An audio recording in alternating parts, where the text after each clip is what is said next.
Yeah. Ari Sky.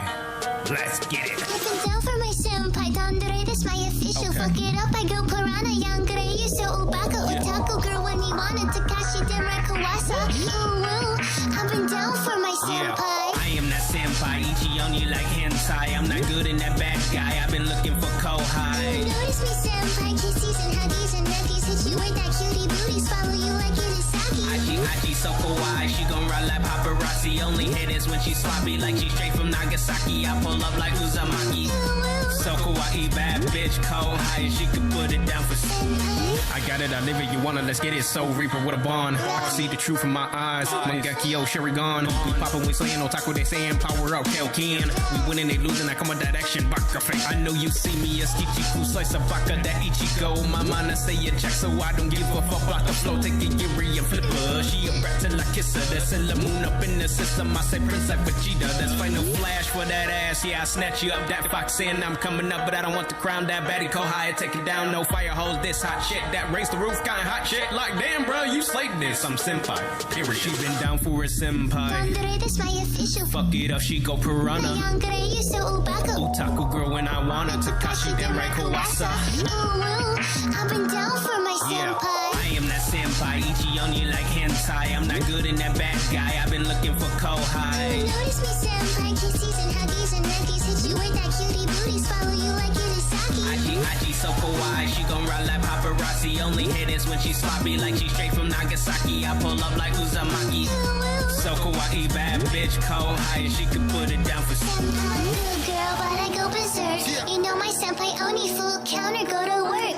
We don't chase no fatty, got that lolly with that perk. Ooh, woo, I'm a bad bitch, she always put me first. Yeah, I got that cloud card, hotter than a Charizard. Your baka so otaku with my saber, come to trap hard. Sub to a dumb goat, ghost in a shell. Freeze my senpai looking at me, I go nico nico nico. Yeah, I got that card, that key. I'm winning them. Pull up and I go off with these wings. I'm clouding them. Come with Zagatsu, I'm slaying shit and I'm weeping them. Kohai official, she coming with that full heel, bruh. She been down for a senpai. Dandere, this my official. Fuck it up, she go piranha. Young grey, you so ubaka. Otaku girl when I want her. Takashi Demra Kawasa. Ooh, woo, I've been down for my senpai. I am that senpai, Ichi on you like hentai. I'm not good in that bad guy, I've been looking for Kohai. Notice me senpai, kisses and huggies and nuggies. Hit you with that cutie booties, follow you like Irisaki. Aji so kawaii, she gon' ride like paparazzi. Only hit is when she sloppy, like she straight from Nagasaki. I pull up like Uzumaki.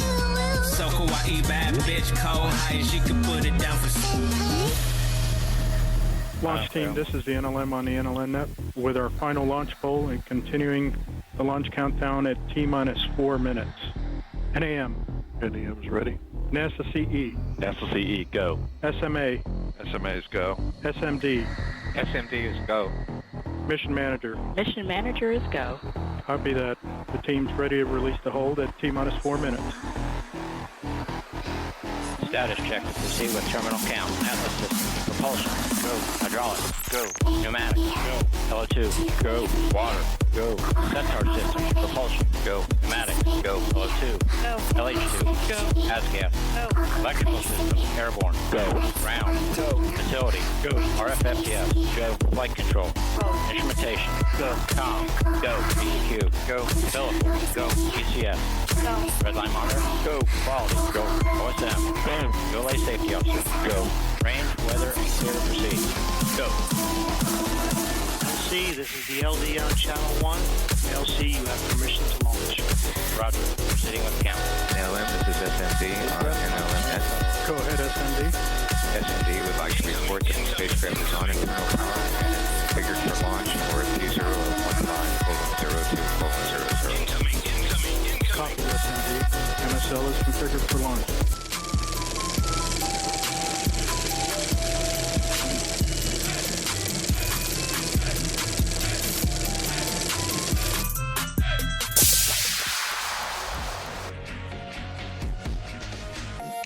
Hello everyone, welcome to stream. Holy crap, that's loud.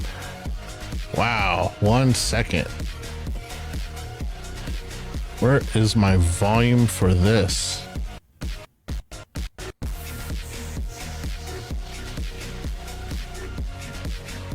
There we go. I could hear once again. Welcome to Stream. Happy Taco Tuesday. I am Johnny DeGordo, curator of this apothecary, gateway to the Fae realm, and home of the Fatabites, right there in chat. Hello, Cred. Welcome to Stream. How are you doing? Long time no see. My voice is slowly starting to come back. It's been so long since I've seen you guys. Been a whole TwitchCon weekend, I believe. But yeah, it's good to be back. It is Taco Tuesday for those of you who partake. For those of you that don't, you should try. They are delicious. I suggest the crispy tacos. But yeah, holy crap. What have you guys been up to? Fever's fevering, but we ball. Holy crap. You and Sophie have both been sick. I would say y'all caught it from each other, but I think you guys are from the opposite ends of the island, so I don't know what is going on there. But yeah, we are back on stream. Fred is bawling. Level 1 Boar's hiding in the hangout. Boar, I see you there in chat. How are you doing, my friend? Climate change. Yeah, that does it. That was part of the big reason why TwitchCon left Las Vegas and came back to San Diego, is because people were getting sick left and right. Not only to COVID, but you know, for those of you who have been to Las Vegas, they keep the casinos frigid, and it is roasting hot outside. So if you are constantly in and out of extreme cold to extreme heat, your body just does not what to do with itself and decides to go attack, full-blown attack. But yeah, climate change is a big thing. I was actually prepared for it because I pretty much did not wear a jacket or anything, even in the winter. So I just stay with my normal set of clothes all the time. Where are my large tacos and cola? Your large tacos and cola are sitting right here inside the Twitch live channel. If you would like them, you would come down here and just join in on the chat. In fact, you might find some of the stories amusing that I have from TwitchCon. Yes, today is our TwitchCon recap. What would have been 3 days of hard ass streaming turned out to be 2 days of mediocre streaming, but plenty of memories, to be honest.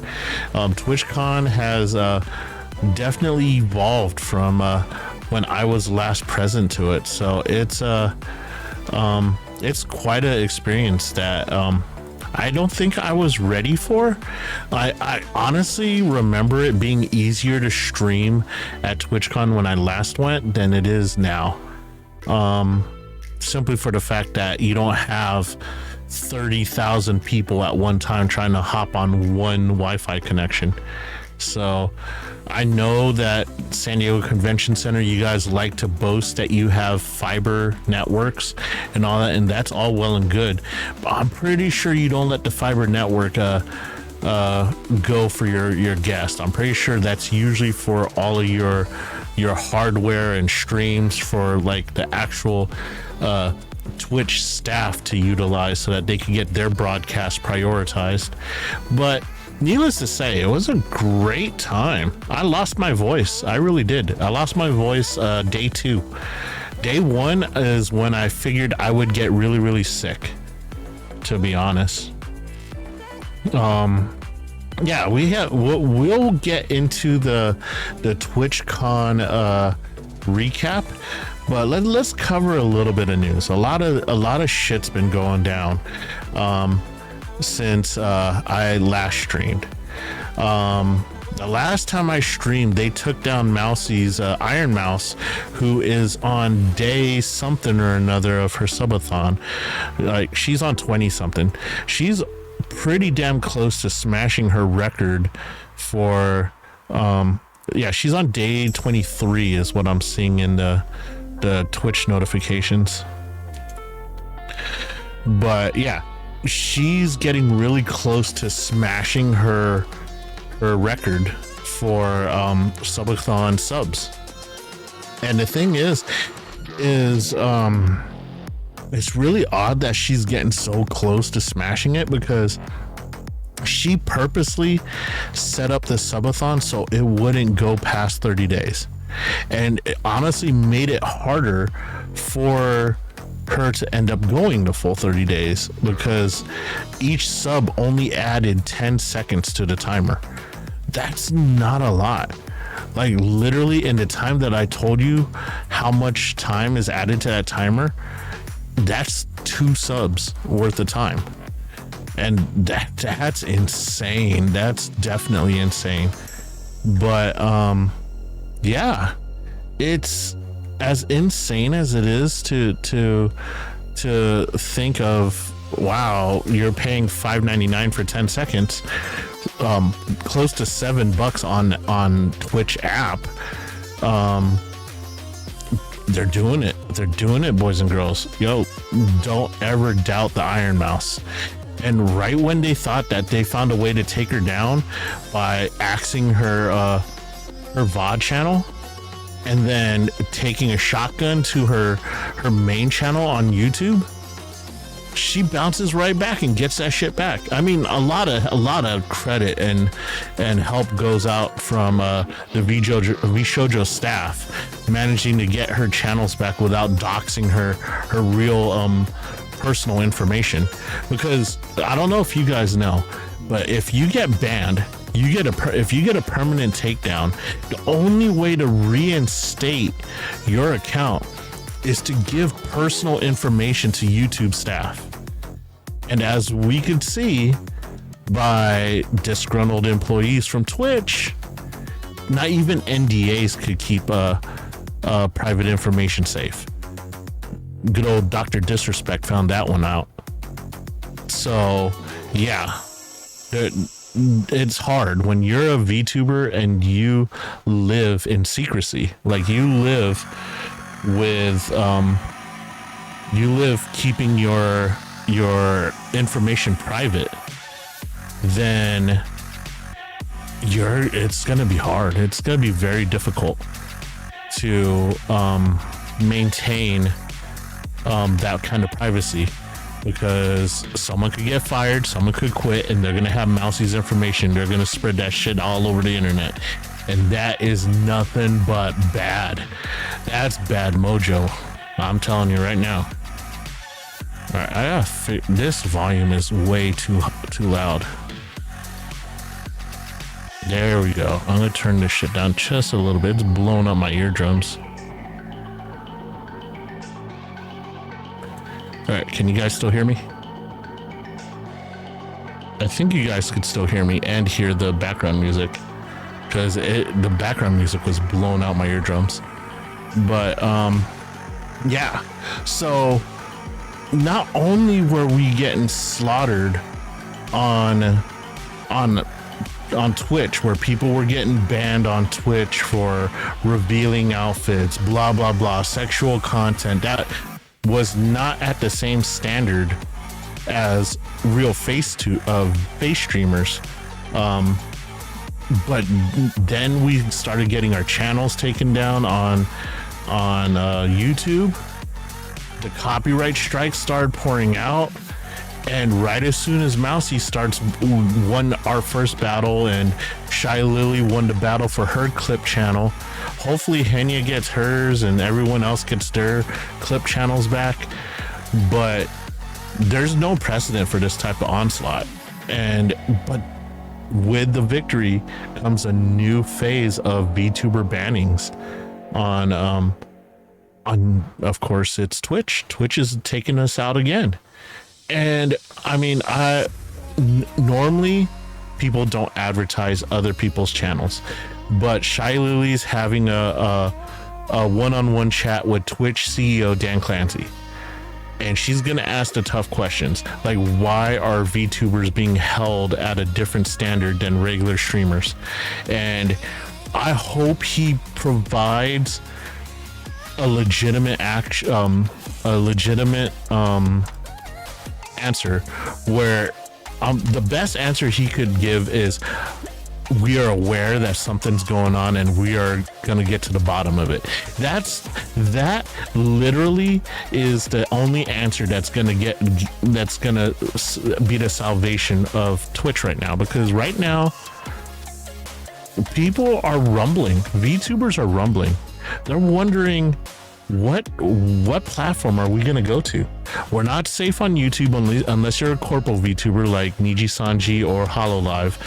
Indie VTubers, ex-Twitch VTubers, we're all going to get targeted on YouTube. Twitch has already shown that they have a distaste for us. We don't know if it's one person or if it's a group of people or if it's a great big criminal ring of live streamers that have it out for VTubers who are taking their rankings, which is my conspiracy.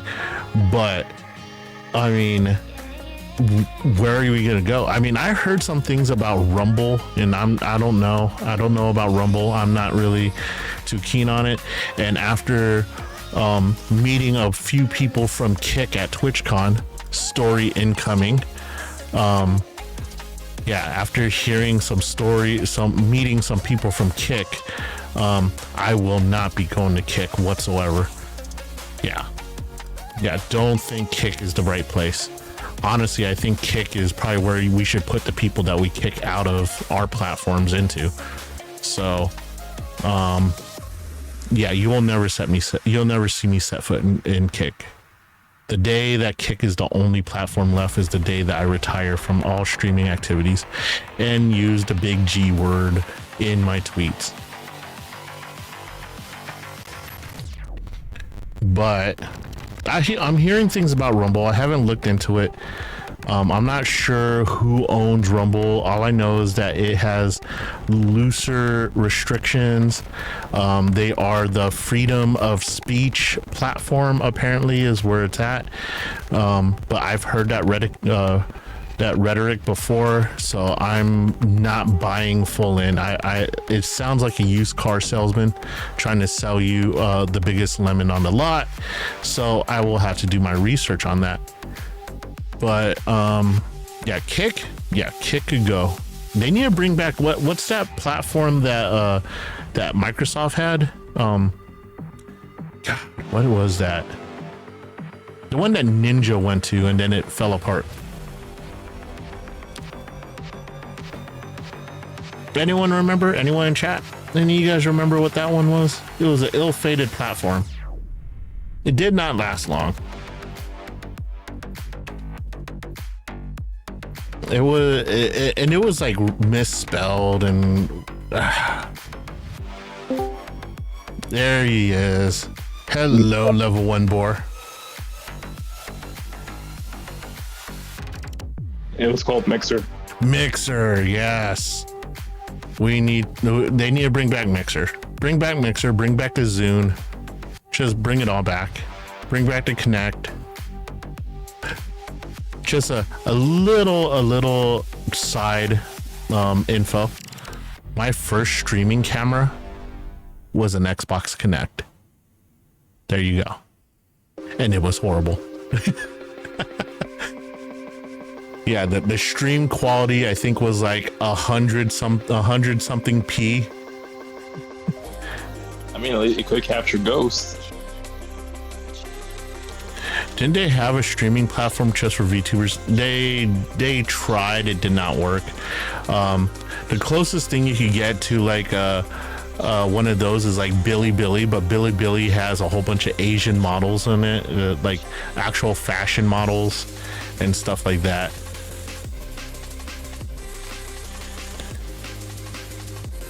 A lot of them striking very, very serious poses like blue steel and all that good stuff. Yeah. But I know Niji Sanji and HoloLive, they're starting to do streams on Bilibili, mainly because Bilibili caters to the Asian market a lot. So they're opening up to VTubers to broadcast there to Asian only audiences. I'm not sure. Right now I'm streaming live on X, YouTube, and on Twitch, simply for the fact that you never know You never know when you're gonna get kicked the hell off.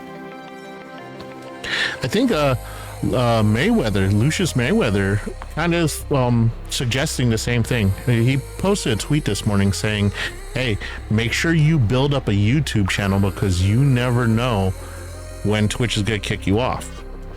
But then again, YouTube's not that safe for us VTubers.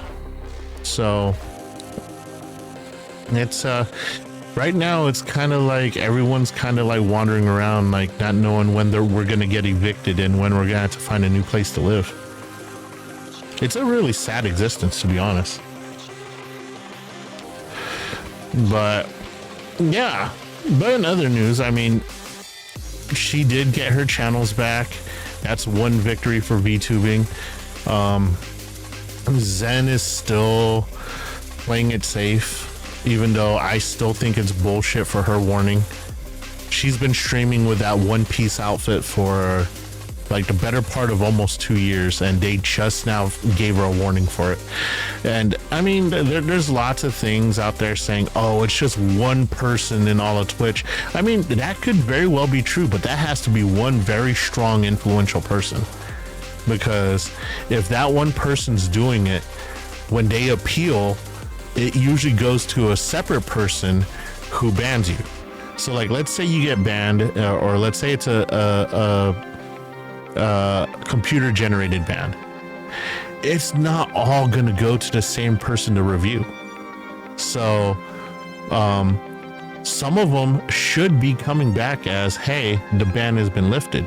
But for the most part, they're keeping their bans in place. They're locking them down on in place. The only one that got reversed was that one Shadow, I forgot what her name was, but she got drunk on stream, and at towards the end she got emotional and was saying stuff along the lines if she stopped streaming, she was gonna game over herself and stuff like that. And I mean, come on, the ramblings of a drunk girl is no reason to ban her. I'm like, a warning would suffice. Hey, watch what you say when you're drunk. But like, just to shadow ban her just like that, is like bloop, goodbye. And then Grims. Who's Grims? Is that the one that got Shadow Man?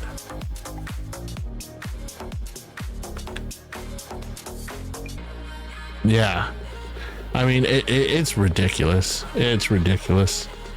But, you know, that's what happens when you have computer generated bans and then the possibility of someone who doesn't give a shit about VTubers reviewing the appeals.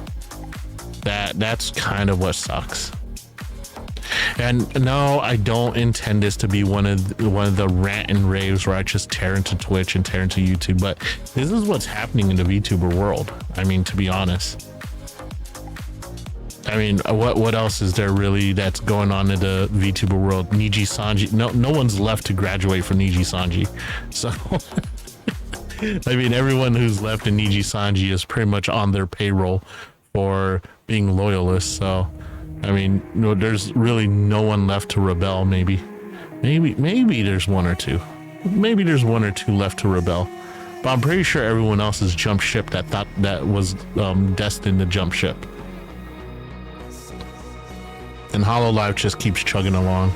The Gorgura watch is still underway, and people are hoping for the best as she recovers from her illness and returns back to full streaming capabilities. However, there is that contingency that is worried that this might bring her closer to the end of her time with HoloLive, which is sad. She is, even though it's not been that long, she is an icon. She is one of HoloLive's biggest names. So hopefully she recovers from her illness and continues her streaming activities. I mean, that they still have Fuomoko, who is like your replacement cuteness override with a dash of chaoticness. So I mean, there you go. But yeah, our TwitchCon experience. Where do I even start? First off, It was a good experience. There were ups and downs and what the fuck moments. Yours truly lost his voice, yelling at coefficient. So, we'll get to that story. Where do we begin? So, first off, the irony that people decided that they wanted to leave Las Vegas for last TwitchCon because it was so sweltering hot and the air conditioning made it so that people were getting the crud, and then the COVID outbreak that no one wore masks in a packed hallway. I mean, it was a disaster. The fact that they wanted to run away from that for the lovely sleepy city of San Diego, sunny San Diego, where the weather's perfect all year round, only to be met with rain on the first day of TwitchCon. Oh man. So they had it so that our badges could be picked up a day earlier for partners, and then the affiliates and community could pick up their badges early in the morning on day one, and to be opened at around 9 o'clock. So me wanting to get a good spot in line, stayed awake. I stayed awake. And also I was kind of like sleepless because it was hard for me to sleep. I was excited for TwitchCon. It was my first TwitchCon in 3 years, to be honest. Like, I took 3 years off of streaming. I took 3 years off of TwitchCon. So this is my first TwitchCon back in 3 years, and my first as a VTuber. So I was really worried about how to keep my identity secret. I had an old COVID mask. Well, not really a COVID mask because they didn't allow the vents, but it's like an old dust mask. So it's easier to breathe out of than those like paper surgeon's masks that they give you for COVID. And I pretty much solved that. I had new tech with me that I was taking out for the very first time. A gimbal selfie stick, wireless lavalier microphones. Yeah, I had all the tech needed. But note to self, always test your tech before taking it out. I took it out the night before and charged it all. That was my testing of the setup. And I know Boar would probably kick me in the ass because he did tell me I should probably test it. But you could do 2 punishment wheel spins for them. I could do 2 punishment wheels, but knowing the amount of things on there that would fuck my throat up, I'm refusing. I am refusing to do, like, I think even the uwu voice or any voices that would fuck my throat up. I'm thinking the warhead would fuck my throat up, and I'm thinking the wasabi piece would fuck my throat up. So I'm gonna go ahead and keep a running tally of punishment spins I need to spin. We'll probably do that midway through the week. I'll probably do some punishment wheel spins. I was actually just invited by our first guest of our talk show, which is going to happen this Saturday. So for those of you that don't know, this Saturday at 8 o'clock in the morning Pacific Standard Time, 11 o'clock Eastern, we will be holding the first ever Notice Me Senpai Indie VTuber Showcase, and our first guest will be no other than the cute chibi dragon Zippity Doodah. For those of you who are close to the Fatabytes room, we all know Doodah really well, and we frequently go over there, we raid him, and we say hi. He's been in our chat. We've had long conversations in chat, and I feel as though he is an indie VTuber that the world should get to know. So he has earned a spot as our premier guest of our talk show, and we will dedicate an entire stream to getting to know everything about Doodah, from the natural color of his hair to the size of underwear he wears. No, I'm just kidding. We won't go that far. But I have a very thorough, entertaining, action-packed show with him planned. Yeah, we tested the tech. Thank you, Bor. We tested the tech before taking it out on the full road trip. We actually went, to the annoyance of those in Discord, we went live on Discord with the tech, just so that we could make sure that it could work on stream without actually streaming it on Twitch. So we wanted to see how the stream would go, and it looked pretty good. It looked pretty good, to be honest. I would give you guys a snippet of the video, but yeah, that's not gonna happen. You wanna meet the duda, you gotta make the appointment. Stop into the stream, the Notice Me Senpai Indie VTuber Showcase this Saturday, starring Zippity Doodah and hosted by yours truly. I will be in my OG costume, so I do not want to be flashy or anything.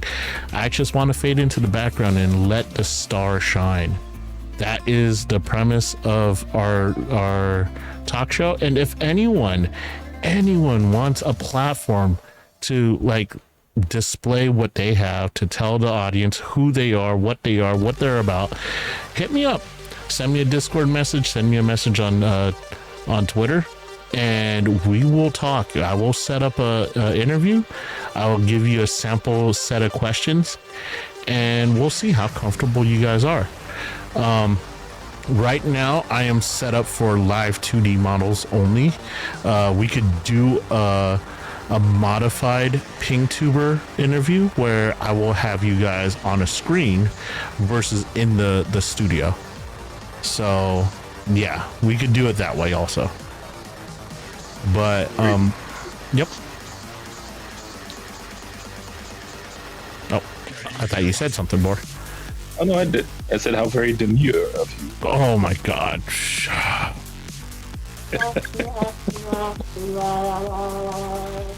I don't know if you heard that, but that was an actual fail trumpet. Hold on, let me go ahead and do this one. There you go. That one's better. I like that one better than the one that's on my mixer. So yeah. All right, so on to TwitchCon. So there I was, nice and early, thinking I'm the smartest man on the planet. Getting to the con early. I think I was fourth in line. Because I'm pretty sure some people got off the plane, unpacked their sleeping bags, and waited in line. So I was about fourth in line, and it hit. We got rain in San Diego, and it was like, I mean, for those of you who lived down in San Diego, I mean, I've visited numerous times, was stationed close by, and yeah, it hardly ever rains there. They are in a constant state of drought in San Diego, in California, really.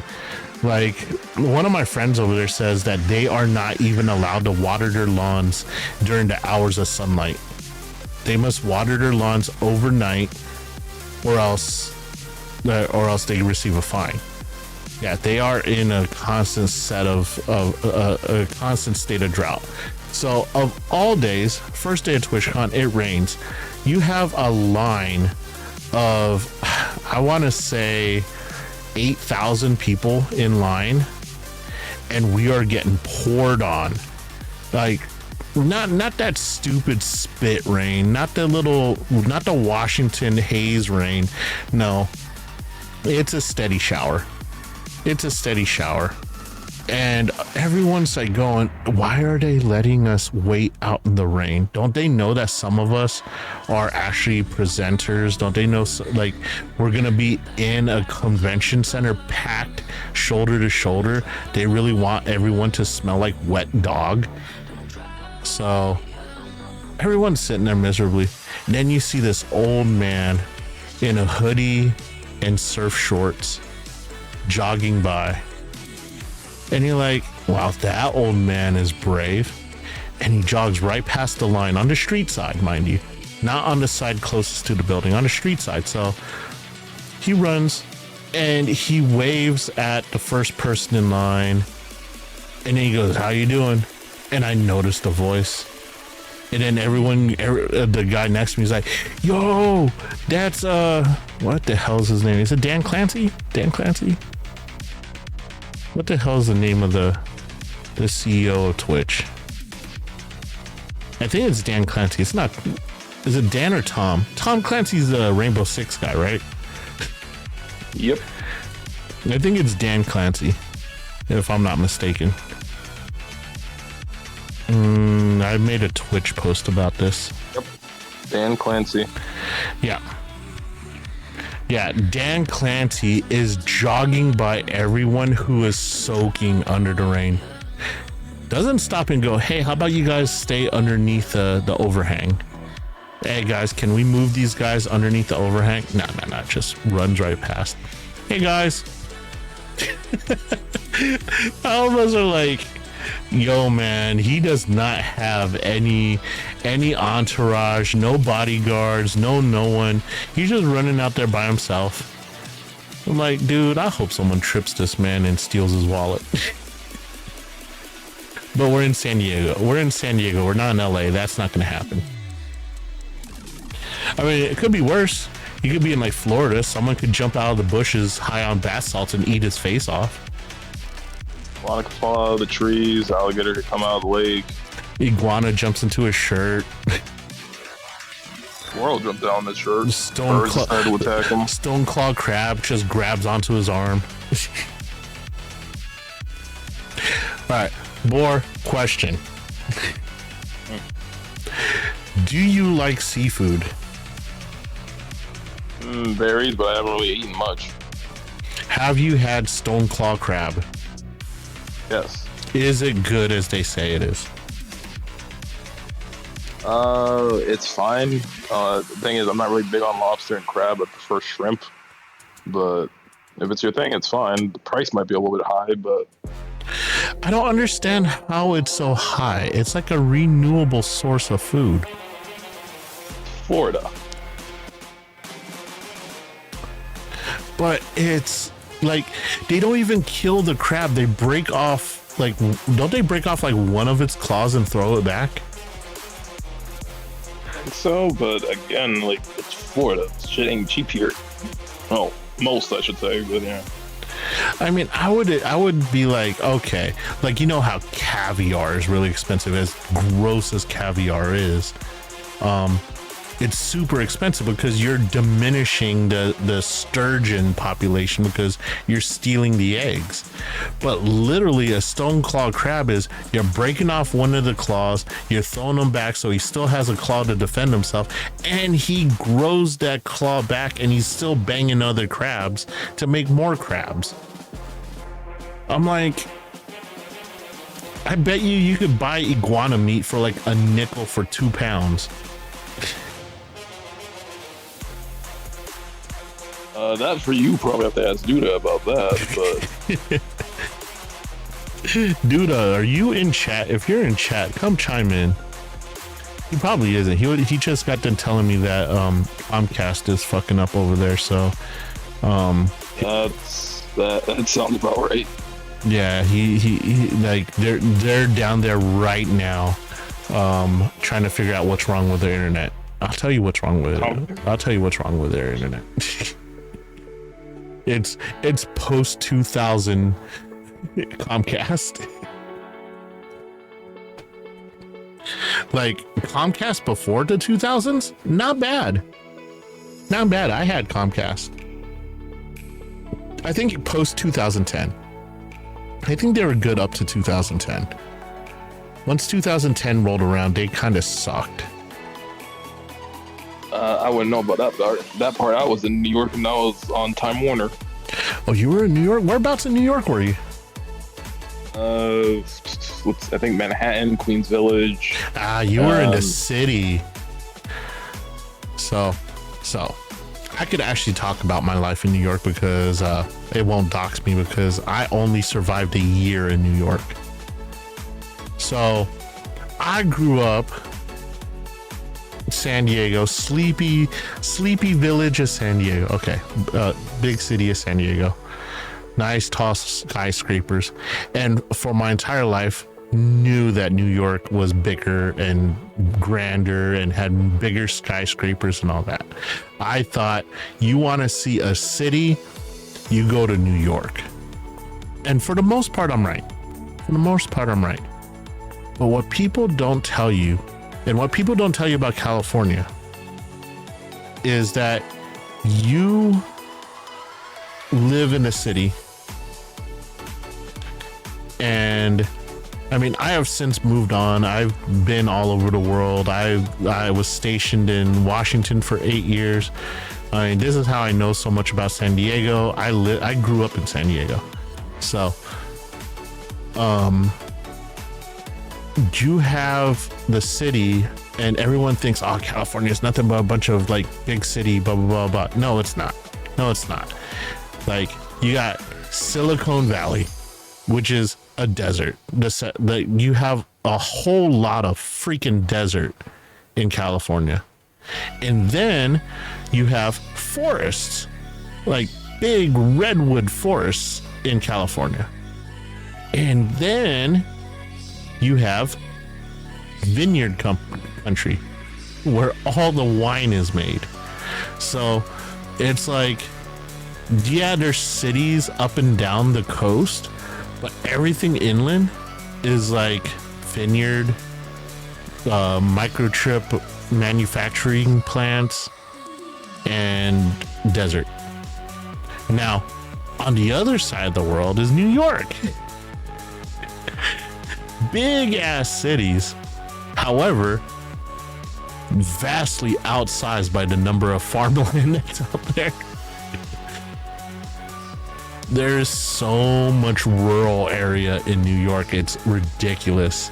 Like if you looked at New York, you'd be like, man, New York's small, just based on the amount, like the areas that the skyscrapers and all the big cities are in. Like, oh man, New York's small. No, not really. They're decent size. They're not as big as California, but they're decent size. It's just the rest of New York is all farmland. And I lived in the vast village of Baldwinsville, New York, which is close to Syracuse University, which is probably the biggest thing there. I lived next to Plainville Turkey Farm and Burn Dairy. And on 3 sides of my house, my neighbors were stoners. And on the 4th side of my house was where I worked, Dunkin' Donuts. So I was surrounded by stoners and donuts. There was no getting away from it. Because like even if all the stoners were out, they're all at the donut shop getting donuts to feed their munchies. So that was my experience in New York. I went to the big city for New Year's Eve, which is a mistake. Do not go to New York City for New Year's Eve, no matter what they tell you. Times Square is not a square. Times Square is a human cesspool of people that would rather just pee on the sidewalk in front of them than to go look for a restroom. Yeah, garbage, urine. And then after everything's soaked in urine and alcohol, they dump confetti over everything. And someone out there amongst the pee and alcohol and shreds of paper falling thinks it's romantic, and they kiss underneath the falling glass ball. That is to the people that have to clean up that mess. Just be kind. Yeah, that's that's my take on New York. I mean, I had fun. I want to say personality wise, I matured the most in my time in New York, because literally, like, I don't care how rough anyone has it. I don't care how anyone has it, how rough anyone has it. Try being a 16-year-old who ran away from home, living in New York by yourself.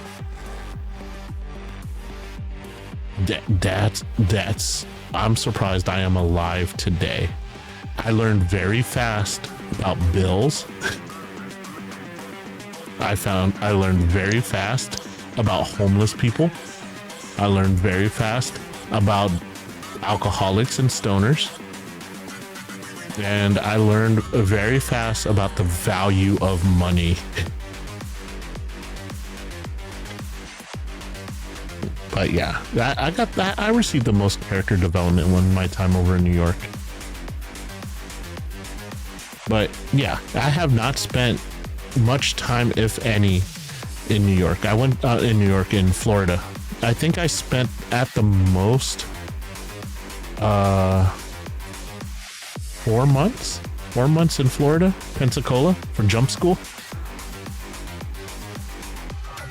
So yeah, I had to go through a Navy jump school in Pensacola, Florida. I went to Army jump school in Fort Bragg. Was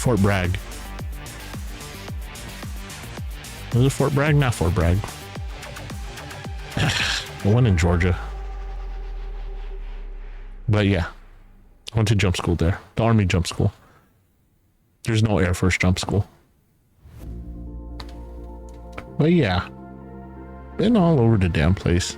But yeah, I mean, since I'm an old geezer, I don't see myself retiring on any of the coasts. Well, probably the Northwest, the Pacific Northwest is probably where I want to aim at retiring at.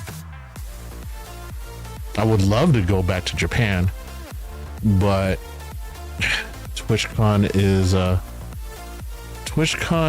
a very harsh reminder that walking around all day is hell for me. I'm not just saying because like heavy or whatever. I'm old, man. I'm old and I'm used to driving a car from point A to point B. You go to Japan, from what I remember about in Japan, I walked everywhere that I wanted to go. And I took the train for travel. Like, I did not have a car when I was in Japan. So I probably would not survive in Japan if I tried to live over there now.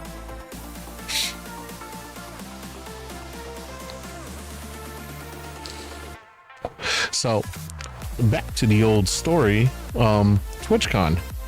So after they let us in, so they started to feel sorry for us, so they let us in earlier than the 9 o'clock batch pickup. So at about 10:59 we were let in, or at about 8:59 we were let in to get our badges, and they were like, "Oh yeah, we're gonna open the doors early for you guys so you guys could get out of the rain." We're like, thanks. We were only supposed to be in at 9, and then they made us wait in line inside. And we were already inside. They could have just gave us our badges. So we waited in line to get our badges. About another, I want to say 45 minutes. So at about 9:45, we got our badges. I think opening ceremony was supposed to be at 11, I think, or 10:45. So we got our badges, and then we waited in line again. And it was for the exhibition floor, where they had all the different exhibitions to entertain the guests, the people there. However, most of the people did not know that's what the line was for. Everyone thought that line was to get into the con, and then we could disperse where we needed to. And I met my first fan waiting out in the rain. So he recognized me, I met him, and we talked and all that, and we kind of became battle buddies. And we were standing there in the line, and I was looking into the area that they were trying to get us, that we were waiting to get into, and I was like, I don't think the opening ceremony is there.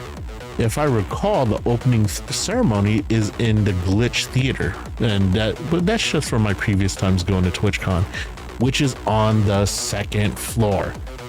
There are no stairwells inside the exhibition hall, which is where they were kind of herding us into.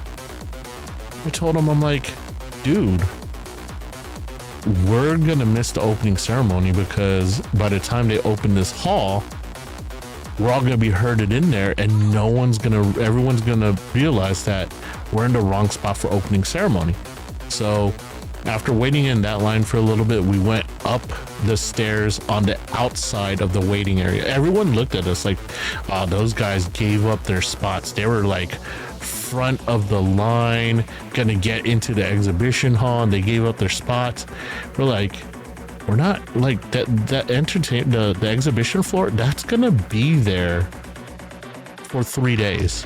There's only gonna be one opening ceremony. So we ditched that line and we went up the stairs, and sure enough, there was no line in front of the opening ceremony. We got first choices of seats, well, except for the VIPs. The VIPs got first choices, of course, but like out of the general audience who were not participating in the actual presentation, we were literally the first ones in. And we got in, we figured we didn't want to sit super close to the stage and we want to sit back. Then I realized, my stream cut out.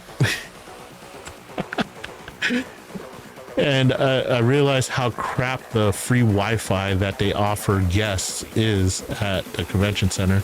And I decided, okay, I'm going to have to hook up to my cellular data and try and stream that way, which did not turn out well either. Audio problems and such. I'm pretty sure 90% of that stream was probably quiet, because they said that the microphone itself says the recording distance is 6 feet.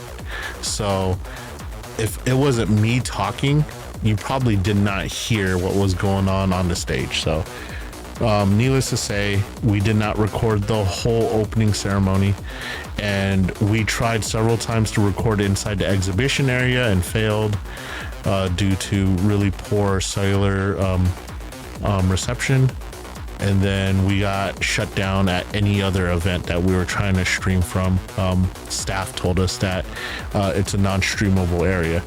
So needless to say, now that I know what the new guidelines are and where we are allowed to and not allowed to stream, I promise you next TwitchCon will have better results. I'll have a firmer grasp on the tech that I have. I'll probably bring a portable internet broadcaster so that I have my own specific network to connect to, and then we can stream. So yeah, day one was a lot of scuff.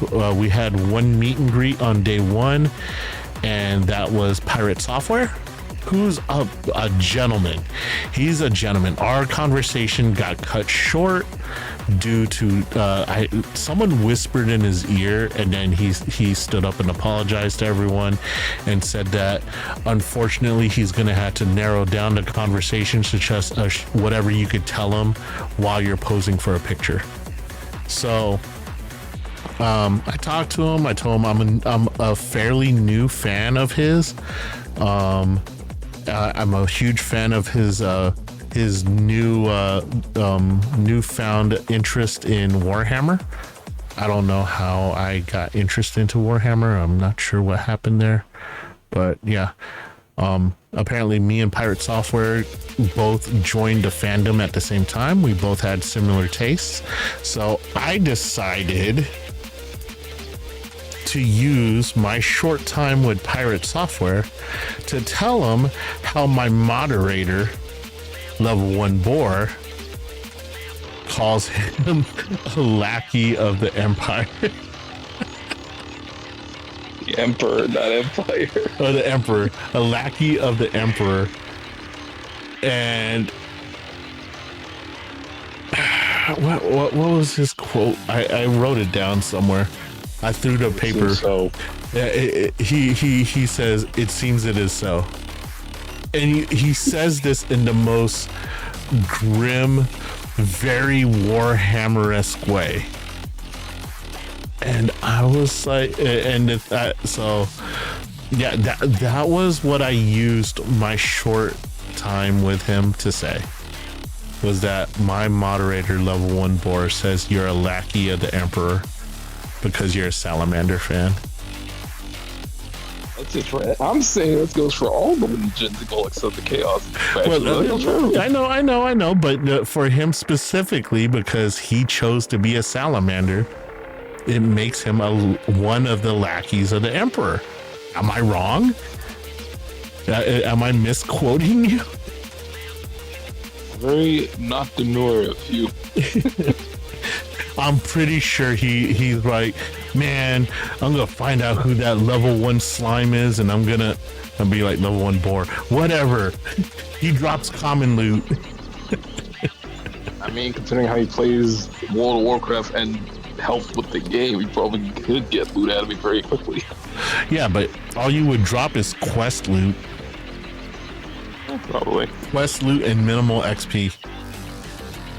No better than the stuff that we got in some of Overwatch's drops. But yeah, so, well, the thing was, so I went out there and because my mods, whether they believe it or not, are very special to me. Level 1 boar and Sophia Yang, 23. I believe the Sophie part, I ain't in this. Both of my mods are very special to me and mean a lot to me. Honestly, if I didn't have them, it'd be very hard for me to want to continue streaming because they keep me motivated. They really do.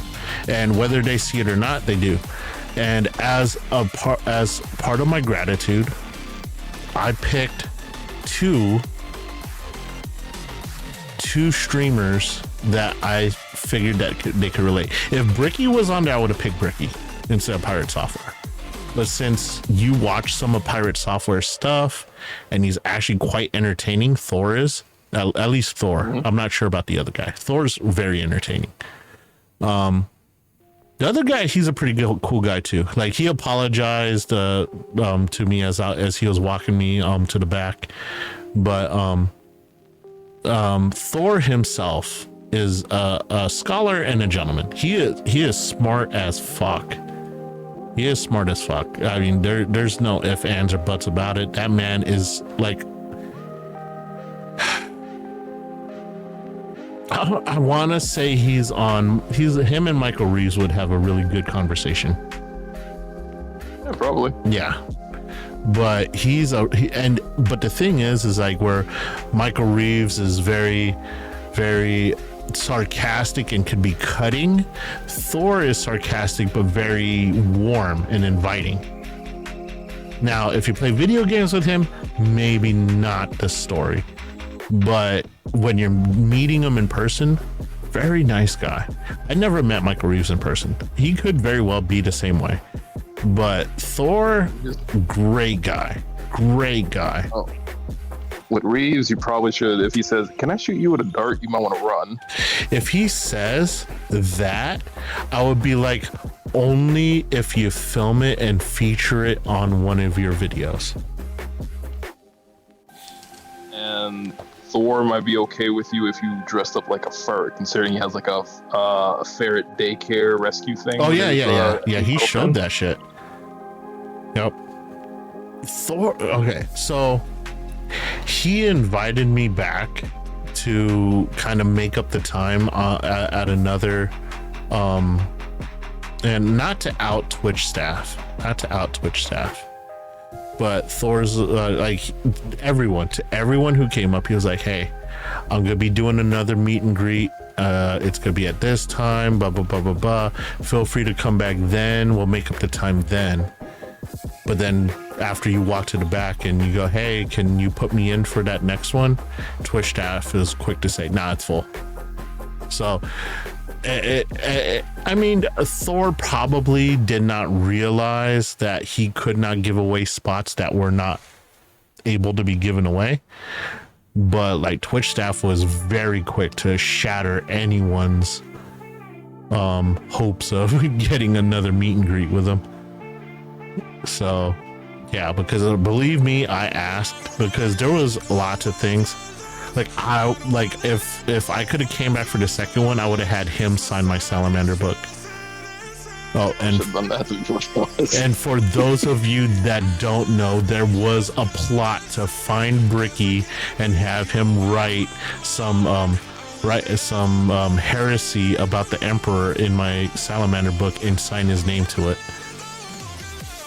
which is hilarious because by every legion that I've read up on, heresy against the Emperor is punishable by utter destruction. Like the most painful, horrible death. Especially by the Inquisition and the Sororitas, Adeptus Sororitas. No, I know if you spoke heresy about the Emperor to an Ultramarine to their face, I'm pretty sure you'd be punched and exploded. Depends on how old the Ultramarine is. You're still gonna get clocked, but the level is depending on the Ultramarine. It doesn't really matter how hard they hit you. If they have a power fist on their hand, you're gonna explode. If it's Leon, whatever that one that betrayed Titus was, yeah, you're kind of fucked. But yeah. So I'm pretty sure you're gonna death by punishment of explosion. They'll be like, yeah, you could. Your punishment is for us to hit you once. Now, would you want us to do it with our fist or with a weapon? And most people will be like fist, and power fist away. Boom. I mean, if you were to talk to Gilliman, he might just ask you what's with heresy specifically. Yeah. Stop taking away from my fun. I just want to imagine. I mean, if you want someone to get messed up by speaking heresy of the Emperor, that's the Sororitas, Inquisitors, Custodians. You're messing up my head canon, dude. like in my head, I'm standing there in front of Bricky and I hand him the book. I'm like, there you go. It's a Salamander book. Write as much heresy about the Emperor as you want and just sign the bottom. And he goes, I'm gonna have at it. And he starts writing and he's looking down the book, and then I swap places with like the Ultramarine and walk away. And then he looks up and gets power fisted. That's my head canon. I mean, I'm not far off. That's probably what would happen. For about 90% of the Ultramarines, yes.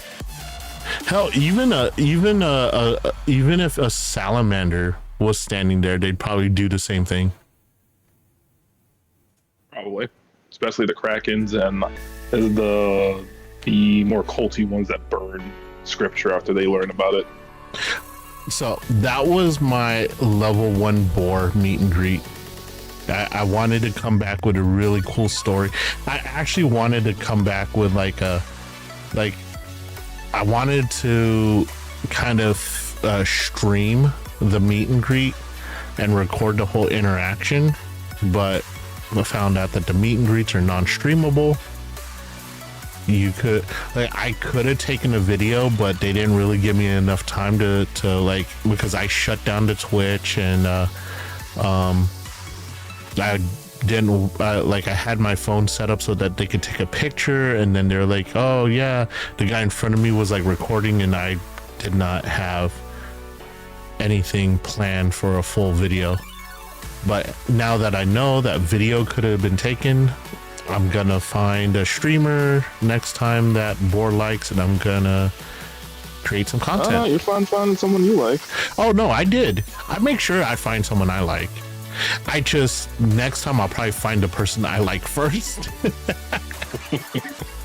I mean, okay, this is just how I am. I always do have, I'm not the type of person that's like, I'm only gonna do what my friends want.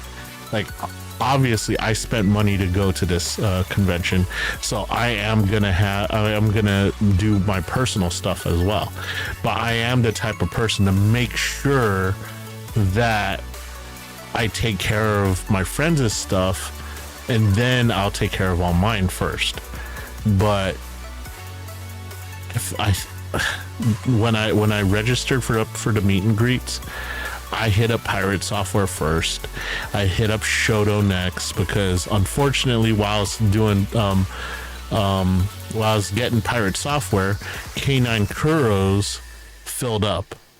No, K9 Kuros was at the same time as Pirate Software's. So, I mean, like, and you don't need to craft anything for me. Well, no. K9 Kuro was the one that I was going to do for Sophie, because she's a big Mr. Rios fan. So I was going to do that one for her. And I was like, for you, there were less people on the list that I could get for you. Like if Bricky was on there, I'd have a second one. If if there were more on there that I could have picked for you, I would have went after Sophie's first, because I know she's a diehard K9 Kuro fan. But the amount of streamers there that you probably would have been interested in for meet and greets, because a lot of the streamers that were probably on your list probably did not sit down for meet and greets. I know Bricky didn't. Because I would love to talk to Bricky. He's just an interesting guy, just from based on what I saw. Yeah. So I decided I'm gonna snag up Pirate Software first, and then I'm gonna give up on K9 Kuro, because technically by VTuber lore, two separate people. She was a fan of Mrs. Rios, not K9 Kuro. But it's the same voice actor. It's the same voice behind it. And I thought it'd be cool. But I don't know any of the girls out there that hate Shoto. A lot of the girls love Shoto.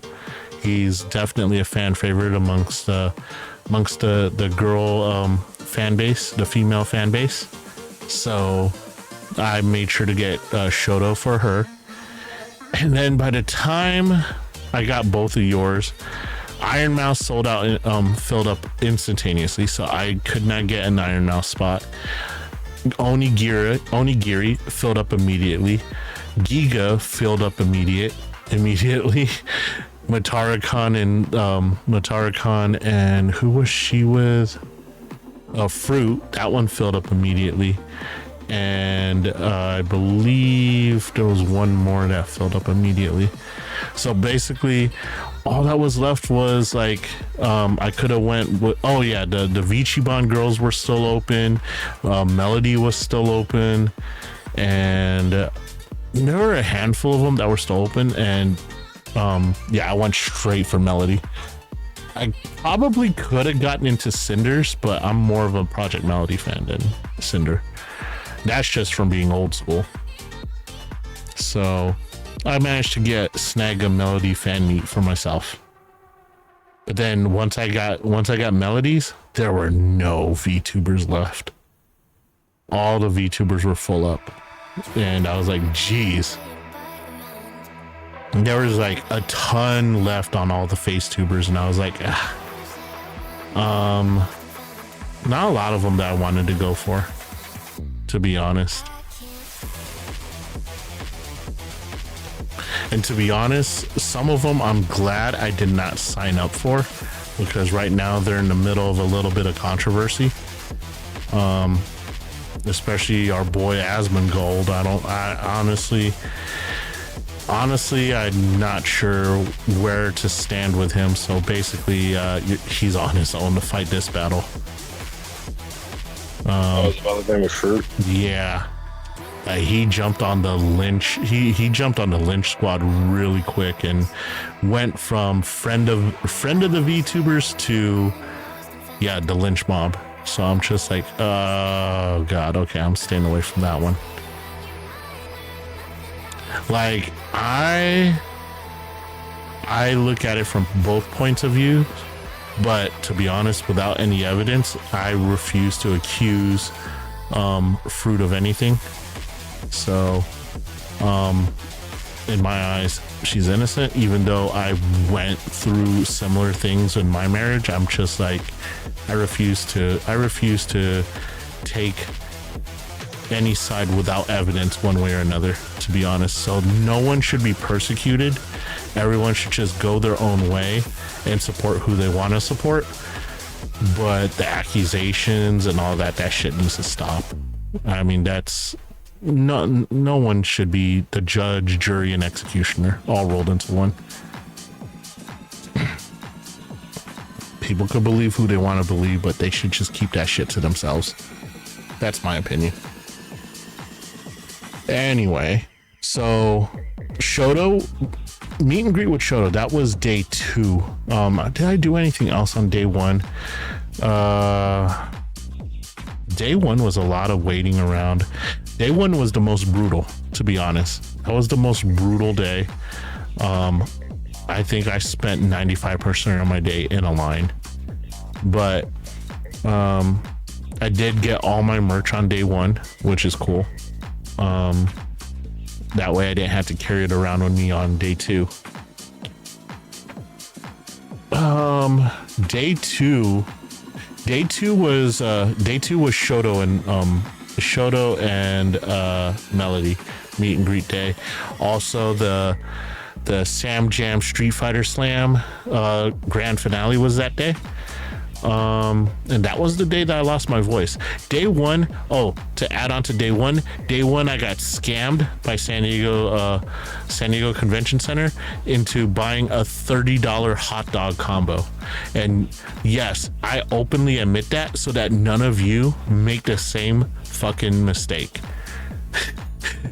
Okay, so if you go out to TwitchCon, I'm going to tell you right now, if you go on to TwitchCon, especially if you traveled here and you spent a buttload of money to travel to TwitchCon, do not. What the heck is that? Nothing. I don't know. Someone sent me something on Steam. Let's see what this is. I don't even know how to look at it. Is it under library?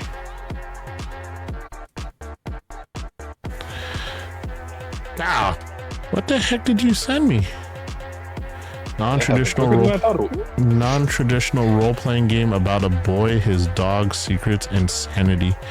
Oh my god, it's about my life. Game that Pirate Software worked on. Oh yeah. Yeah, it's one of the 2 games that I saw that I seen that he worked on, and it's the one that I actually like. I don't like the look of the other one. What was the other one? I don't know. This is the second one on his list. But so, and thank you, Boar. Thank you so much for that. It's a short one, about like 3 hours, I think. Let's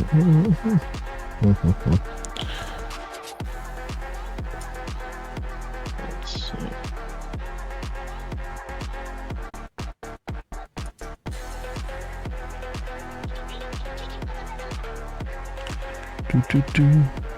On.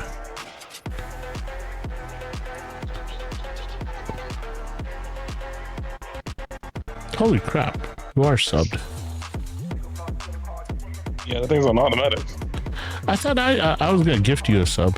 Dang it. Yeah, you gifted me the second week I was in your stream. Wait, did you know all the Twitch merch in the Loot Cave is 20% off for September? Get yours today. Terms apply. What the? I thought that was going to be exclusive to TwitchCon viewers or TwitchCon goers. Oh well, whatever.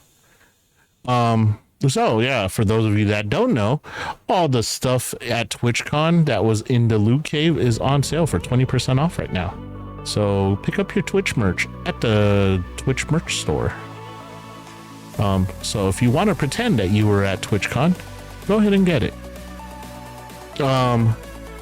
So for those of you coming out to TwitchCon next year, I'm going to tell you something. One, if you don't land a hotel that's close to the convention, do not waste money on Ubers. Do not waste money on taxis. Do not waste money on whatever other ride sharing there is. And definitely do not rent a car and pay for parking. Dear God, unless you are loaded, do not spend $50 a day to park your car underneath TwitchCon, because as soon as you leave, you can't re-enter the parking garage. You have to pay again. So, yeah. And I will tell you, they have this thing over there in San Diego. It's called the trolley. It's literally a above ground subway. And that shit runs every 15 minutes. Every 15 minutes, one's gonna come in the direction that you want to go. And for $2.50 on the app, you get unlimited connections for 2 hours. You could go all the way to the border. You can go into Mexico with that $2.50. And if you're just making a quick trip to go down there, buy a bottle of tequila, get shit-faced drunk, and then come back, it's only gonna cost you $2.50. That's it. That's it. And believe me, in 2 hours from the convention center to Mexico, you could get about like, ooh, been lurking. I'm gonna go to bed, y'all. Have fun with the stream. Thanks, Cred. Get some rest. Feel better soon. I hope everything feels better and you do well in school. You're not in necromancer school. You are in whatever techno. Oh, you're in techno alchemist school. That's what that is. The math oriented one. There you go. That's what you're doing. The other one's in necromancer school. We've already determined that. But yeah, get yourself what's called a Pronto Pass. It's an it's something you can download to your phone. You can add. Thank you, sweet dreams, and we will definitely be on a good one today. I'm rolling. I'm still on day one, and we're an hour and 26 minutes into stream. This recap is gonna go. We are rolling. So get what's called. What's that? I just realized if her and Sophie work together, they can actually build Necrons. You know, me from like a year ago would not get that joke. Me from today thinks that's hilarious. Thanks, Boar. Thank Bioware and thank your art, Mama. So, yeah, get yourself a Pronto Pass, save yourself money on transportation. Like literally, if you're in San Diego to party, definitely save money there. Second of all, you will not save on food. If you eat at TwitchCon, you will not save on food. So this is my tip to you. If you have that Pronto Pass, take that trolley away from the convention center. Take that son of a bitch all the way up north. They have this place. It's called Mission Valley. You could take this shit all the way up to Mission Valley. It's a fucking mall, but you could go there, pick you up some fast food at that mall, eat it while you're there, hop back on that trolley, get back to TwitchCon, and save yourself at least $20 on a meal. This is what I'm telling you, because TwitchCon's held at the convention center, which is at downtown San Diego. I don't care if it's San Diego. I don't care if it's Los Angeles. I don't care if it's Miami. I don't care if it's what the hell's another big city down there in Florida?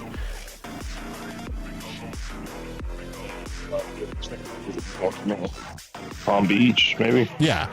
Well, yeah. If it's Palm Beach or fucking Miami, isn't Venice Beach down there, or is that freaking California? I think Venice is in California. Yeah, okay. So Miami, Palm Beach, LA, San Diego, whatever downtown it is, you will not get an affordable meal. No matter what. Like walking distance away anywhere in downtown, you will get an overpriced, over fantasized meal.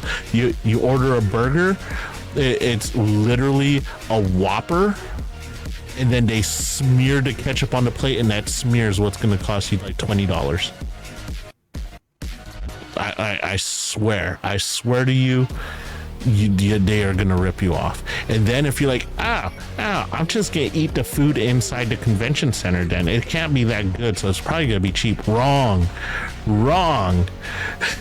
I paid $30 for what they call a sumo dog. It's like maybe, I want to say maybe a quarter-pound hot dog. It's a quarter-pound hot dog, the bacon wrapped with all the fixings on it. A lot of stuff that most hot dogs wouldn't have, but yeah, super loaded. Like one of those things where you take a bite, you're getting half of it on you type of hot dogs. And then tater tots with garlic butter and cheese melted on top, and a bottled Diet Pepsi for $30 freaking dollars. $30. Yeah, I got ripped off, but I did it in the name of research and the name of in the name of stupidity, because I'm a fucking moron. And I bought that $30 meal. I bought that $30 meal just so I could come back and tell you guys to not be stupid like me.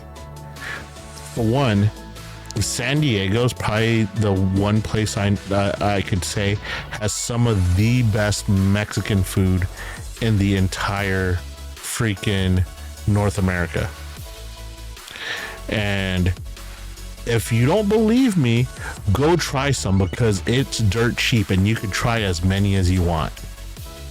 Go find yourself a taco shop, grab yourself a burrito or a taco or some enchiladas or something. Grab yourself a large agua fresca and have at it. It's going to cost you less than $15. And you will be full all the way till bedtime. I swear that food is on time release. Like you eat the whole meal and be good, and then it will amp up and make you fuller and fuller and fuller, and then by the time you start getting hungry again, it's already almost time to go to bed, and you're like, I'm just gonna have a little snack, bag of chips, and I'm good. Legit will save you money. That's tip 1. Tip 2 is eat breakfast. Eat a heavy ass breakfast. Because the early morning shit at any convention is always slow and drawn out. You're not gonna feel weighed down. You're not gonna be rushing with a full stomach. You're not gonna like give yourself a fucking side cramp. It's gonna be nice, easy pace. Because knowing you're probably new to a con and you already have the schedule out, and it's giving you that 5-minute warning to get from point A to point B. You're good. You walk nice and easy, take a nice easy stroll to wherever you got to go. You're gonna have to wait in line anyway. So eat a heavy ass breakfast that'll last you till dinner. That way you only eat 2 meals. There you go. Day 1's gonna be a shit show, just to let you know. Day 1's gonna be a shit show because everyone's gonna be getting their badges. Be prepared to wait in line. That's all there is to it. Bring yourself a pillow that you don't give a shit about. Buy like a seat cushion or something to set on the floor so you can sit on it. Because you don't want to sit on the sidewalk, because downtown anywhere has dirty sidewalks. So just go to stop by Walmart, get yourself one of those little pillows that they tie to your your dining room chairs and stuff like that. They're fairly cheap, like $5. And on day one, put that shit on the sidewalk and sit. Believe me, don't try to be like, I'm a tough person, I'm a big girl, I'm a big guy, I could stand through all this. Nah, your feet are gonna be swollen by the end of the day. So yeah, day one's a shit show. You're gonna wait in line. You gotta wait in line for everything. Oddly enough, the only thing you will not wait in line for is the bathroom. I've never seen a convention where the bathroom line is like vacant. And this is my theory. This is my theory. Like, you go to Anime Expo, you go to Comic Con, you go to any of these other conventions, line up the ass for the bathroom. You gotta go use the bathroom. Guys notoriously fast pissers. They're in, they're out, they're gone. But there's a line. There's like a huge line at any of these conventions, but not at TwitchCon. You want to know why? We are all professional streamers. We have learned to forget that we have to pee. The number of streamers that probably have gone down due to UTIs or bladder infections because they have forgotten to pee is phenomenal. So the lines for the bathroom, non-existent. You know why? Because we've all trained ourselves to believe that that's just a minor pain in my side. I don't have to pee. I guarantee you, everyone got home. They all have UTIs. They all have bladder infections or something. No line whatsoever. Not this guy. Not this guy. I used that bathroom because I saw no line on it. I was like, I'm going to use it because I might need to use it later.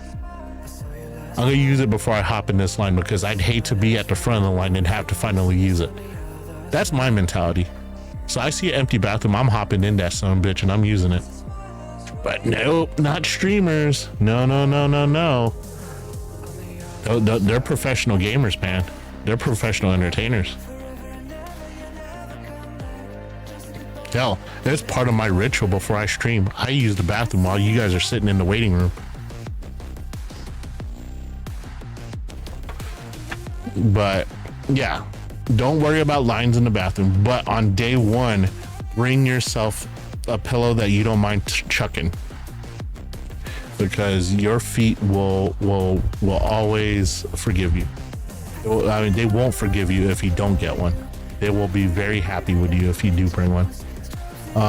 Day two was putting everything into practice. At the end of day one, I stopped by the Loot Cave. I got me a TwitchCon hoodie. I wore a Kangol hat because all the gel washed out of my hair on day one while I was waiting in line, and I just looked like a chia pet for the rest of the day. So day two, I wore a hat, and we met Shoto, who is a very chill person. Like, honestly, I think Shoto was probably the longest conversation I had at a meet and greet. Like, they actually let me have longer than what they normally do. They usually give you like a minute. They give you a minute long conversation, and then however long it takes to take a picture, depending on who the staff member is, they might take like 5 or 6 pictures on your phone, and then let you choose which one you want. So while you're sitting there posing for a photo, you get to talk to the person and all that. And so ultimately you get about 2 minutes worth of time with the meet and greet. But Shoto, extremely chill, and yeah, definitely cool. Met up with Melody, also cool. Horrible at math, but very, very cool. Melody, one thing I would love to share with you guys that I did talk with Melody about is that a lot of people will not hear me speak about Project Melody that much when I talk about VTubers. But Project Melody is a huge influence in my life, especially as a VTuber, because I was part of the science team back when she started doing yoga on the yoga website. And for those of you that were there, know that she was met with huge resistance.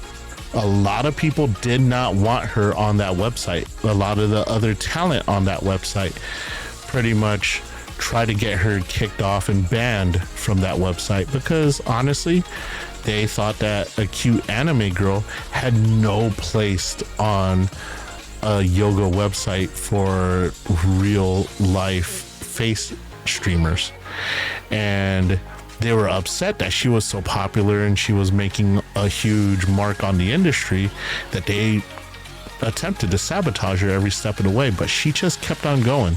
She just kept on going and just did what she wanted, did what made her happy, and became successful there, became successful on Twitch against all odds, being a lewd tuber, one of the original lewd tubers, and is who we know her as today. And people would say, well, how does that influence you? Well, for my fans, not doxing myself, of course, know that I am one of the older VTubers. I mean, I haven't been around as a VTuber for a long time, but I have been around Twitch for 6.5 years.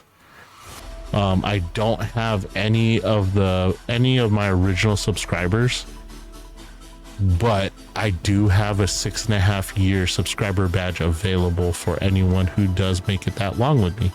So as proof of how long I've been here. With that being said, that does not even come close to how long I've been in this world. I've been around for a while. And when I decided to close down my face streamer account, not close it down, but to convert it into a VTuber account, the amount of pushback I got from my peers, a lot of my old school friends, old school streamer friends, that they're like, do not do this, do not switch over to a VTuber. You've built so much as a face streamer.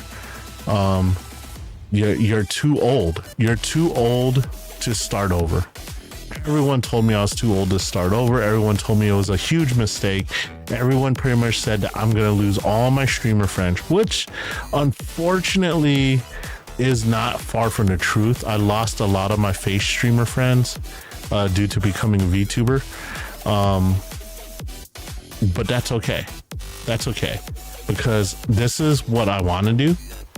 And if a cute little anime girl can make it on a face streamer yoga site, I can make it in the VTuber world.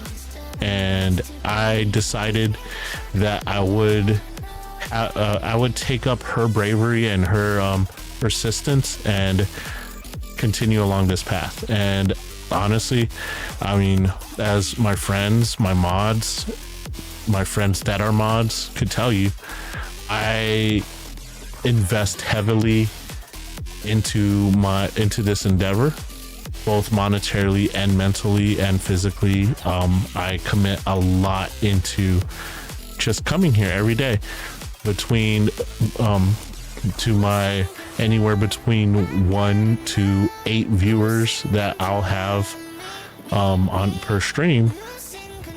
I do my very best. I give you guys everything I got, and I will continue to invest heavily into this endeavor because I know in the end hard work pays off.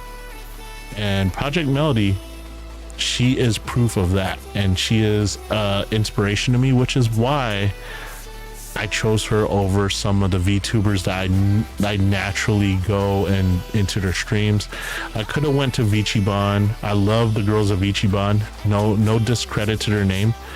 Some of my favorite VTubers are actually in VtuberEN.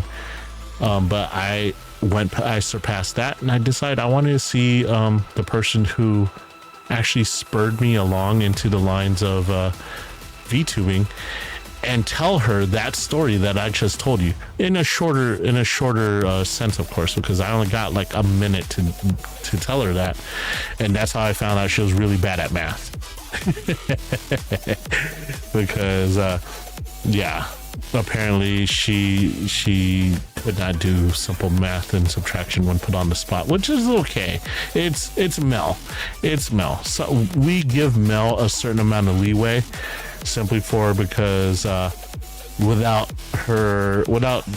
certain flaws, we wouldn't have malware. And when you have good melody and then you have malware melody, now you have double the entertainment value. So we love Mel. I love Mel, and that's why I chose her to be my third and final meet and greet. But what else happened in day two? Day two, we tried to shoot more B-roll on the exhibition floor. Failed miserably. I got sideswiped in the exhibition hall by a kick streamer and his little camera crew, and I don't know who the other guy is because he's just there trying to look like he's part of the crew. And the guy holding the mic saw me in my hat and my hoodie and decided to pop the old, hey you're looking very demure, very mindful. Y'all know I love that. So his camera got a hand to it, got a hand in front of it, and I told him to shut up and I walked away. I told him to shut the hell up and I walked away. I didn't drop the F word. I don't think I dropped the F word. No, I didn't drop the F word. I did the shut the hell up and I walked away. For one, you don't just ambush someone in the hallway. If you ambush them, the words that come out of your mouth should be like, hey man, can I interest you on being on stream so I can ask you a question or two? That's usually what happens. That's usually how you do it. That's just common courtesy. No microphone to the face. Hey dude, looking really demure, really mindful. Okay, that's you. That's like some Twitch, some TikTok type shit. Get that the hell out of here. So I got to test run Monster Hunter Wilds, which will lead on to another story about the wonderful streamers of Kick. I was playing the preview of Monster Hunter Wilds. Loved the game. In fact, I told Duda that I was going to pre-order the game and get the highest pre-order that I possibly can for it. Played it. I got about, I think they gave me like 15 minutes worth. It was literally, it's an hour-long demo. But they swapped you out after 15 minutes. So wherever you stop, the next person will continue on. So I played my 15 minutes, enjoyed it thoroughly, got out of the thing and just sat beside the chamber, because they have these they're like little private rooms with a sliding door chamber. And I stood outside because I could still see the screen of the guy who's playing, and I stay outside, watch the next 30 minutes worth of gameplay because I was eager to see where what would take place after I finished playing, of course, because I only got to play for 15 minutes. So, but then after the next two guys finished their playthroughs, they closed the booth because apparently one of the Twitch ambassadors was gonna stream live from inside one of the booths. And I mean, I get it. Big name Twitch ambassador is gonna be featured playing the new Monster Hunter game, and that makes sense. You want your Twitch ambassador to be the one that's in there, and he's the one that gets the cameras on him. Cool. And we all get to sit outside and watch. So he was in there streaming. He got around to the 15-minute mark. maybe around the 17 minute, close to 20. And this dude comes up, green ass cape that says Captain Kick on it with the Kick logo on it, pulls open the ambassador's door and interrupts the stream and starts talking all loud and shit. Oh man, dude, I'm pretty sure that if the ambassador wanted to, he could probably reach up and just choke this dude, but he told the dude to get the hell out. He's streaming, what the hell, blah blah blah blah. And the guy is sitting there going, I don't think you understand, I'm Captain Kick. Really? You're at TwitchCon, you piece of shit. So needless to say, the ambassador comes out and he continues to chew this kid off, and this Captain Kick guy is sitting there talking about how, wow, you Twitch guys get hurt so bad, emotionally hurt when we show up and we show you guys up on blah blah blah blah blah. I'm like, dude, this is a Twitch ambassador who's probably doing an official stream for Twitch, and you bust in and you interrupt his stream just like that. So needless to say, they got into a verbal argument outside of the thing, and security escorted Captain Kick away from TwitchCon. Well deservedly kicked that dude out. I mean, I'm not a Twitch stan. I'm not gonna simp for Twitch, because Twitch does lots of things that I am against, and Twitch has done many atrocities to the VTuber world as of recently, as a matter of fact. However, you do not come from another platform over to TwitchCon and cause trouble. I mean, who the hell does that? Who, like, I've seen YouTube videos where like they make jokes about the Burger King guy getting food at a McDonald's restaurant, or McDonald's guy over at the Burger King restaurant, so on and so forth. But that's all well and good. That's all fun. That's acting. That's not real life. That's not what's happening in real life.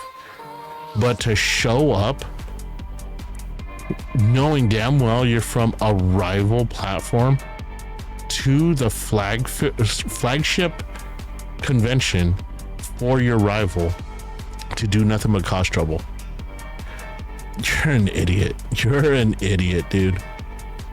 And I'm not saying that all people come over to Twitch to cause trouble. Like, there was a huge contingent of YouTubers, people who stream directly onto, like, exclusively to YouTube, came over. And for one example, Valkyrae, who streams only on YouTube. She used to stream on Twitch, but she streams only on YouTube. But she has friends that stream on Twitch. She was there. No bodyguards, which is highly not suggested. Like, if you have any backing to your name, if you have a play button, if you have any play button, you should have a bodyguard with you when you walk around on the exhibition floor, just so you don't get swamped. She went on the floor and she was by herself, rummaging through the fans, swimming upstream, like, just with everyone, and it caused no issues. Very gracious person. Her whole contingency of I think the rest of 100 Thieves were out there. They were very, very respectful. Not Kick. Screw you guys over there at Kick. You don't see us going over to your guys' little clan meetings. Forget you guys. Just stay over there if you're gonna cause trouble at TwitchCon, to be honest. So moving on, met Project Melody, met Shoto, went to Sam Jam Slam. Now, I haven't been following up on it.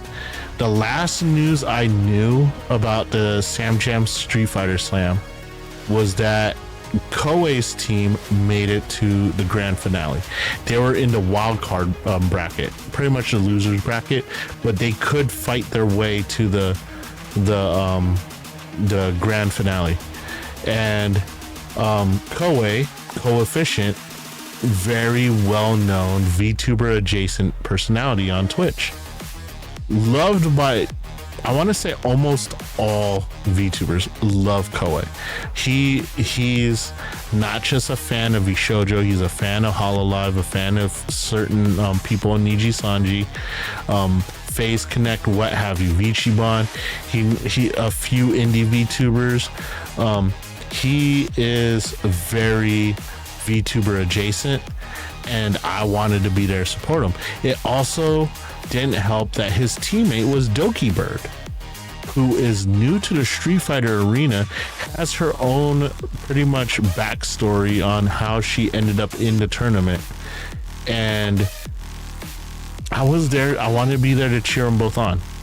Did not know that Doki Bird had to drop out, because I knew when Sam Jam started, they kept Doki Bird and want to say it was Bright Shield from Niji Sanji on separate brackets so that they would never have to fight each other in the preliminaries. But they both made it to the grand finale. So by Niji Sanji's contract, their Niji Sanji talent was to not interact with Doki Bird in any way, shape, or form. And since they're both in the grand finale, one of them had to go. And Doki Bird, knowing that she's new to Street Fighter and Bright Shield being a huge Street Fighter fan, Doki Bird decided to drop out and was replaced on the team by Saikuno for the grand finales. Saikuno lost his match, setting up a 2-2 draw where the coaches had to go into battle against each other. And unfortunately, Koei's coach got drilled, got worked, got annihilated. So Koei's team out first round. So I did not have a horse in this race whatsoever after the first round. I did lose my voice though cheering Ko on. Ko whipped ass. Like, he looked as professional of a Street Fighter player as anyone else could be without being pro. And he used a proper lever fight stick versus the hitbox, which I fully respect. Like, I'm a controller guy myself, but if I had to pick a professional fighting method, it would be the lever stick. I do not believe in the hitbox. Hitboxes I think are cheater boxes in my opinion, but I mean, flame me if you will. I don't believe in the hitbox controller. Bor, have you seen those hitbox controllers? They're the ones that just have like 10 buttons on them. Yeah. And yeah, I've seen them. Yeah, and the buttons are kind of like set up in a curvature that your fingers line up perfectly with them. Yeah, I've seen them. Don't understand how they work, but I think it's horrible because it's like you're eliminating so many motions, so many movements. But like when you break down games like Street Fighter, Mortal Kombat, and any based fighting game, a lot of special moves are based around the half circle or double half circle or forward half circle, charge back then forward. It's like those are all actions that were meant to be on a stick. That's why they were made in the half circle. It's like you could mimic a stick with a thumbstick on a controller. But like those hitboxes, they're just buttons. They're just buttons. You could probably map a half circle movement to one button. And in my mind, that's stupid. That's cheating. That's like what the hell is that other, not the modern controls. Oh, for Street Fighter 6. Oh my god, I hate modern controls. It's like modern controls, but you do full damage. That's what those hitboxes are. It's modern controls, but you do full damage. At least when you use modern controls on Street Fighter 6, it lowers the amount of damage that you do. So it kind of evens out the playing field. But if you play on a hitbox with classic controls, you're basically playing modern controls with full damage. And that's cheating. That's cheating. That's cheap as hell. So don't believe in them. I don't believe in hitboxes at all. It's lever or controller or go home. That's my opinion. That's my hot take on that. But Koei won his matches. He played as Ken and Aki and won both of his matches. I yelled my head off. I cheered him on. At one point, he looked out in the crowd in my direction because I was the only one who yelled his name out and was kind of looking for who yelled at him, and I waved like a little fucking fangirl. But yeah, that he was so in the zone that he was just like, who the fuck is that kind of look. Takeaway from that is great tournament. I love the way that they set up the arena. The arena looks sick as hell. The lighting effects were enough to give you seizures, which is awesome as always. Project Melody probably could not be in that stadium, or else she probably would have dropped and all of us would have been sad. But yeah, the arena was set up really good and it was really hyped. It was very full of energy. Even the tournament they had before the Street Fighter tournament was a Minecraft tournament, and that was hyped as hell too. That arena is loud as hell that they set up in the far end of the convention center.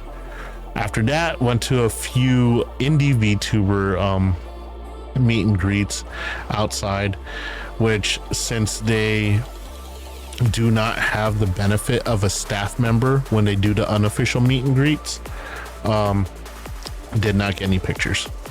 I met Megalodon out there. I met Chibidoki out there. I met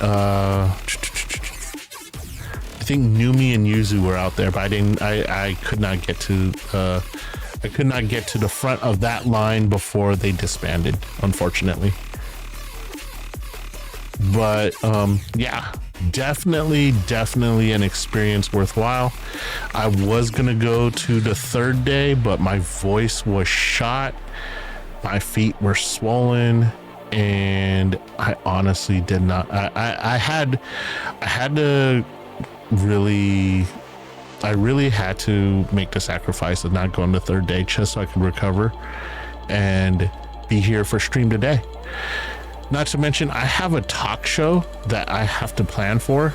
Not only plan for, but I had to make sure all the tech was working, that the questionnaires were finalized and the outline was good to go. Yeah, there was a lot of projects that I needed to do that if I went to the third day, I would not be able to stream today. My voice would be gone. I'd be too sore to sit in a chair. Hell, remember that day, Bor? I was like, I logged online, waited for like, I think, how long's one mission in Warhammer, Bor? One operation. In the operation, they can go from anywhere from 30 minutes to an hour, depending on how Inferno. You handle. For Inferno, like about 45 to maybe an hour, depending if you can eliminate any of the enemies that try to call in reinforcements. I don't know. We did pretty well. I mean, someone was a pro knight, pro bulwark. I was running assault, so I only fell once, unfortunately, because I got separated from the group. But for the most part, I cleared house. I mean, I found out very quickly that assault guys clean house for mobs pretty quick. Yeah, they do a lot of melee damage, almost more than the bulwark. Yeah, that hammer, you swing it once on one side, turn around, swing it once on the other side, and keep alternating back and forth. Ain't nothing getting to that bulwark. And you especially if you have a Vanguard. You set up so many executions for that bulwark, but then my dumbass went the wrong way because I wanted to reload my pea shooter, and I mean, you're good. And then I turned around and everyone had went the other way. And then when I came up, they had triggered an event, and all the big boys came up from behind me and hit me.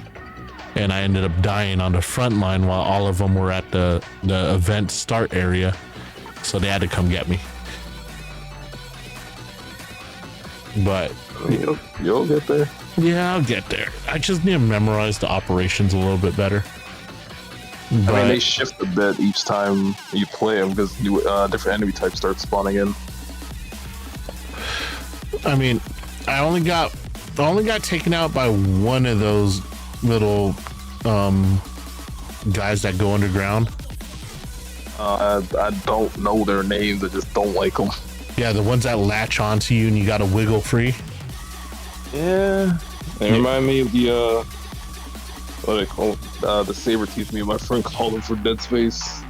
I hate those things, man. Yeah, but like I got taken down once from them, but I got revived really quick. I mean, easy. It was a knockdown. It wasn't a full death like the other one. The other one was a full death. Oh shit. If you have a stim pack and you get close to like mortally wounded, you can reset it. Or if you have a guardian relic, when you get close to mortally wounded, it'll just automatically go off, so it just resets it again. I burned a stim pack when the mob came up from behind me, and I got immediately waylaid again, and it was like, okay, I'm dead. Also, don't grab gene seeds unless you can take hits, parry hits, or run away. No, I don't pick up anything that's not ammo or grenades. Play bulwark, so that's the main issue. Well, I'm kind of veering away from bulwark because bulwark is only good if you have a good team setup. Like, I noticed that if you don't have someone to fight beside you, you're kind of fucked. Like, you need at least one melee with you to help clear, because you could get overwhelmed really quick, especially if you have a nickel and dimer on the outside that just takes out one enemy at a time. Dear God, who plays sniper nowadays?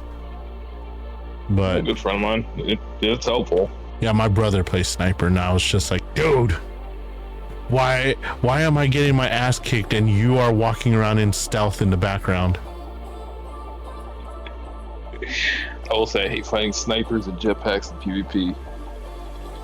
Well, yeah, I'm not big on the PvP.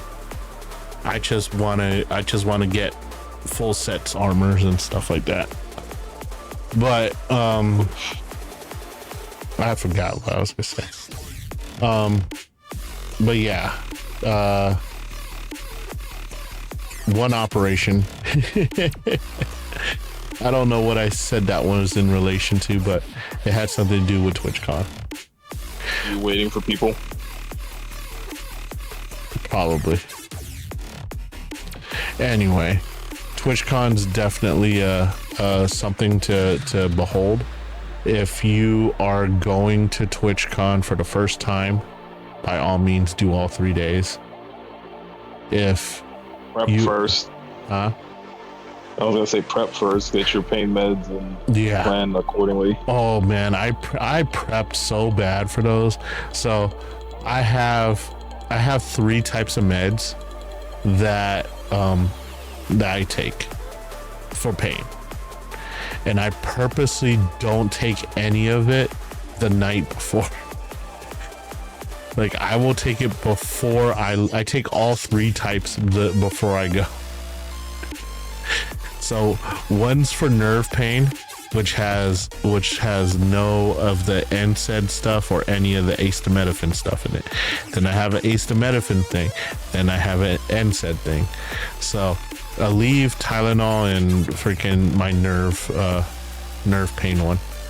And I took all 3 of them. The only one I didn't take, which is the 4th one, is the muscle relaxer, because muscle relaxer will put you to sleep.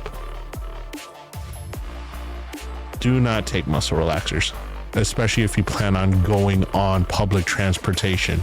Do not take any type of sedative if you plan on going on public transportation, whether it's the bus or the trolley. You are just asking for issues. But yeah, prep. If you are gonna stream, tech check. Do your tech checks, make sure everything's good. I tried to do a tech check in the car, and everything seemed like it was working well while I was waiting for the first trolleys to start rolling. And then I get on there, and then I get at the thing, and everything just did not work. It was like the gimbal, the weight of the camera on the gimbal did not allow it to move properly. Well, not the camera, the phone. That was because when I tech checked it in the car, I did not have the Bluetooth adapter attached to the phone that allows me to use the wireless microphones. So when I put everything together, because I checked the wireless microphones, they worked fine in the car. Then I checked the gimbal, which is for those of you that don't know, a gimbal is like a selfie stick that self-balances your phone so that it always stays level. It doesn't have any weird jittering to it. It's just kind of nice and smooth, fluid movements.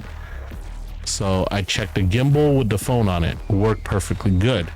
However, when I went to the TWITCHCON and I put part A that works and then part B that works together, it now makes part C that does not work.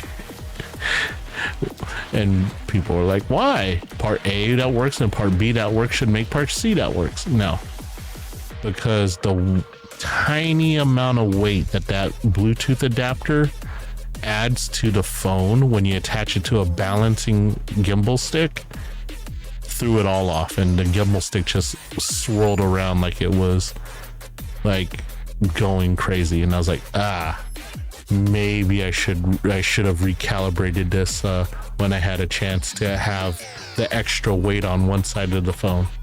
So tech prep as if you're really gonna do it. Don't just tech check this part and then tech check that part. Just put everything together like you're actually gonna roll with it. Do some shitty footage.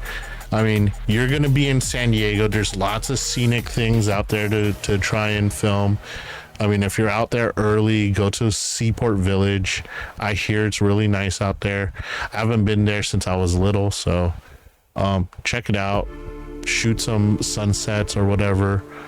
I don't know how long you guys ever plan on being out there. Onigiri's still out here. I'm slated not to be here much longer. But yeah, Onigiri's still out at TwitchCon. So I mean, out at wherever her hotel is. I figure she's not too eager to hop back on the plane for 13 hours back to Japan. So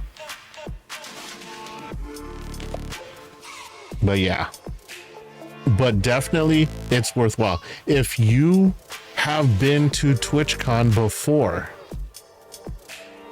you probably aren't going to do the full 3 days. You're probably not going to do the full 3 days, because like I've been to TwitchCon before, so I know what the closing ceremonies are for. And honestly, I only missed 2 things on my last day that I wanted to go to. I wanted to go to Mousie's VTuber Academy finals, but I saw that she had at that time lost her channels, her YouTube channels. So I kind of figured she was kind of going to be down and out for the VTuber Academy.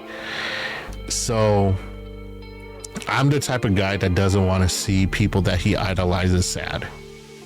Like, it's hard enough when I see her on stream and when she got the news that her channels went down, how devastated she was. It broke my heart. So I did not want to be at the VTuber Academy where she should have been at her happiest, because it was something she came up with, and be down. So I forsook that. I went past that, and of course I skipped on the cosplay contest at the end that was hosted by Stella Chu, which usually leads right into the closing ceremony. So those are the only two things I missed out on the second day. And to be honest, reading all the posts, a lot of people just skipped the last day and spent the day out on the town. So if I went to one of the more popular malls in San Diego, I'm pretty sure I probably would have ran into like a lot of the streamers / VTubers out there.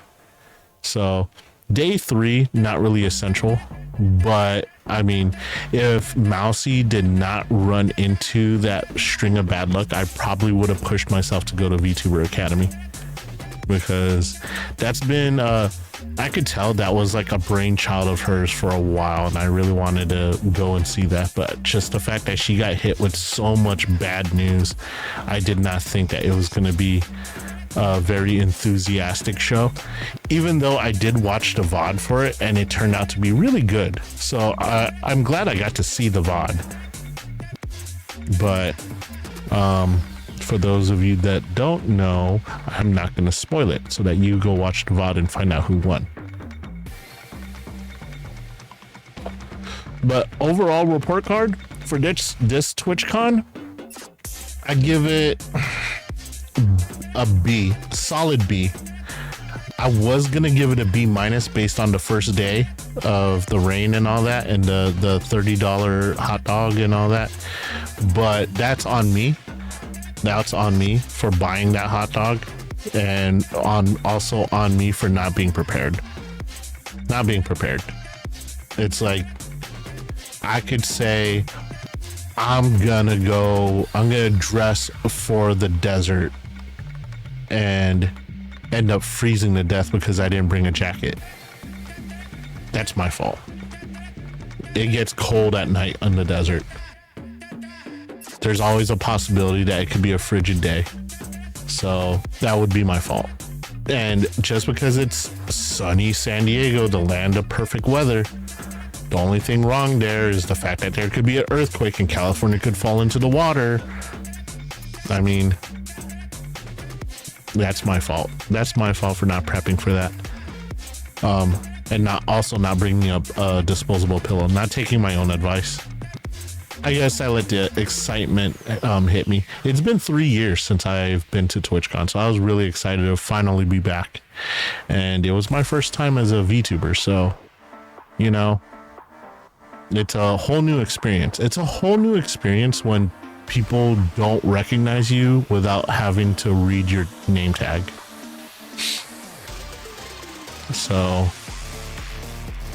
like, I think this whole TwitchCon, I've had 2 instances where someone came up and goes, "Do I know you? Your name is not familiar, but you look familiar." And it's like one of those, oh shit, do they know who I am? But then I thought to myself, if they say, "Oh, were you so-and-so," and they guess right, I could just easily be like, "Nope." And they wouldn't know any better. Or I could be like, "Oh, I know who that is. I'm a huge fan of theirs. We should be friends." Just steal popularity from my past self.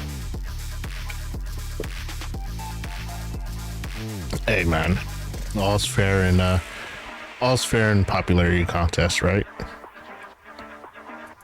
But yeah, that's the TwitchCon experience. I mean, everyone should definitely go and try it at least once. Get your full 3 days in, pop your pain meds, make sure you're well rested, don't rent a car, invest in public transportation. My suggestion being the trolley. Plan your meals ahead of time on what you're gonna do once you get starving and stuff like that. So if you know you get hungry at 3 o'clock, don't schedule anything from 2 to 4. Like, make time to travel away from the con to get food. Your wallet will greatly appreciate it. But definitely, I see someone lurking. Hi, dude. Anyway, just you don't have to respond. That's not a call out. Just continue doing what you're doing. But thank you for stopping by. But definitely make it out to a TwitchCon if you're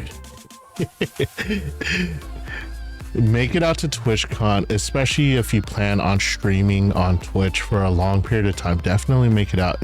Honestly, people go to TwitchCon with the wrong idea of what TwitchCon is. TwitchCon is literally networking and workshops with a dash of entertainment. Like, when you go to Anime Expo, you go there for anime. You are looking for anime merch, anime news, what have you. When you go to TwitchCon, yeah, you could go there looking for your favorite streamer. You could go, go on.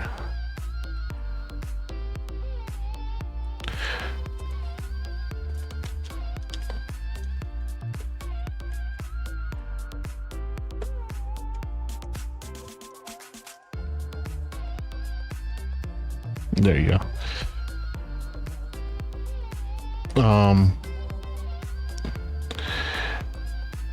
Go ahead and follow Zippity Doodah. I guarantee you will not be disappointed.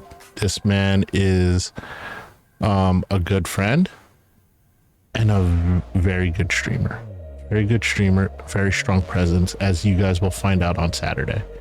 That's all I'm gonna say about that. I'm not gonna embarrass the man. But when you go to TwitchCon, go there with an open mind. Go there and try to learn something about streaming. Go there with the intent to find something out about you and about your streams that you could possibly fix. And then go out there to network. Your main goal for going out there is not to be a fanboy or fangirl. If you want to fanboy and fangirl, that should be like 2% of your trip. 2% of your trip should be out there. I want to meet so-and-so. I want to sign up for this meet and greet and stuff like that. That's 2% of your trip. What TwitchCon is there's so much knowledge surrounding you. You have regular ass people who found a way to make hundreds of thousands of dollars. Wouldn't you want to know how they did it? Wouldn't you want to know what they're doing that you're not? Like, go out there, find something out. And you know what? If you ask the right questions, that senpai may notice you and be like, hey man, I like what you're doing and I want to bring you onto my stream, or I'm gonna lurk in your stream. Like, literally just having someone pop up in your stream that's a huge name is huge, big, gigantic. They don't even have to say a word. The fact that they are there means that if they like what they see, they're going to tell other friends, and those friends are going to tell other friends. Then you might hit it big. So, with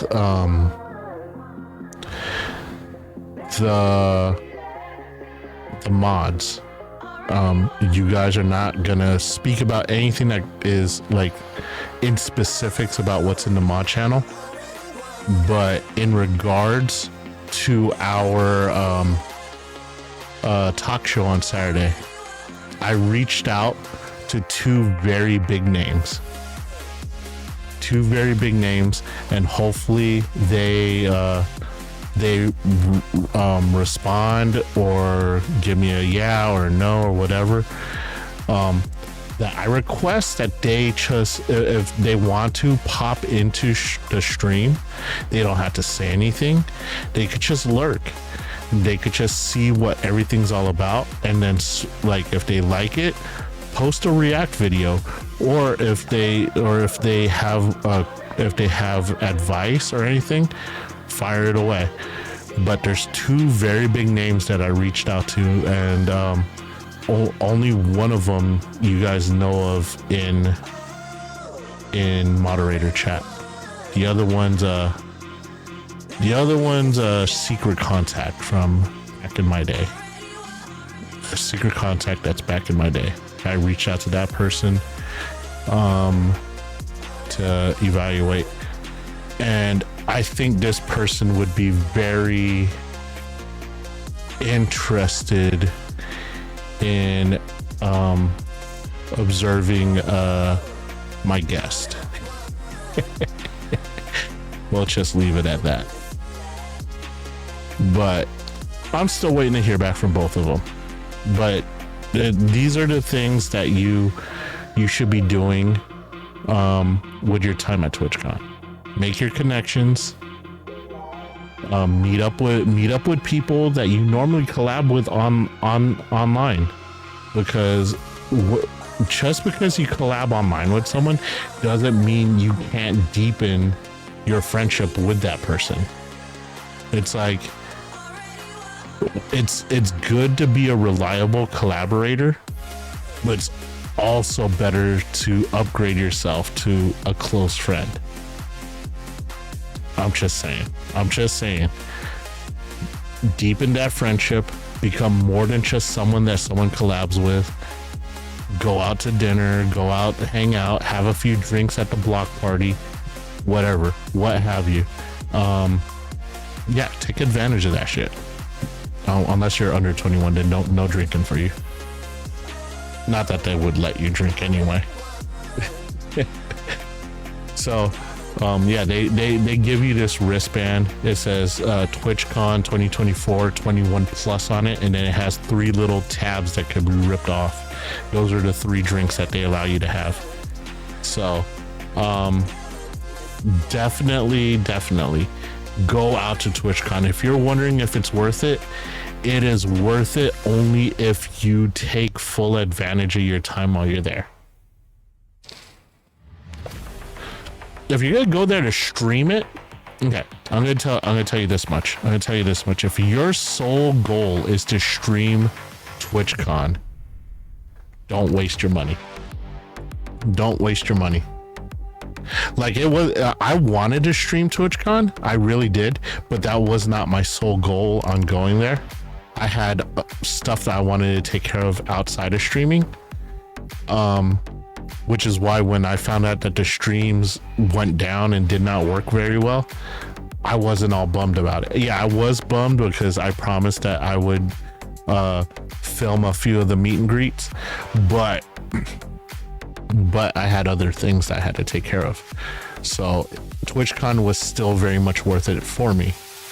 But if you're going there with the sole intention of streaming TwitchCon, do not waste your money, because anyone could very easily tune in to the Twitch channel and watch better footage, closer interactions, and better interviews than you probably will be able to get. And you will be vastly disappointed by the amount of people watching your stream. For the time that my stream was up, I had 0 to 1 viewer, but the thing was streaming was just something that I wanted to do when I wasn't actively doing something. If I was just sitting in the audience of something, why not stream it? That was my mentality. But of course the streams did not work out so well, so I still sat in the audience though and got what I went there for. But like, yeah, definitely go there with the intention to do something else other than streaming the event, because the live stream from Twitch is going to be better than any of the footage that you could put out.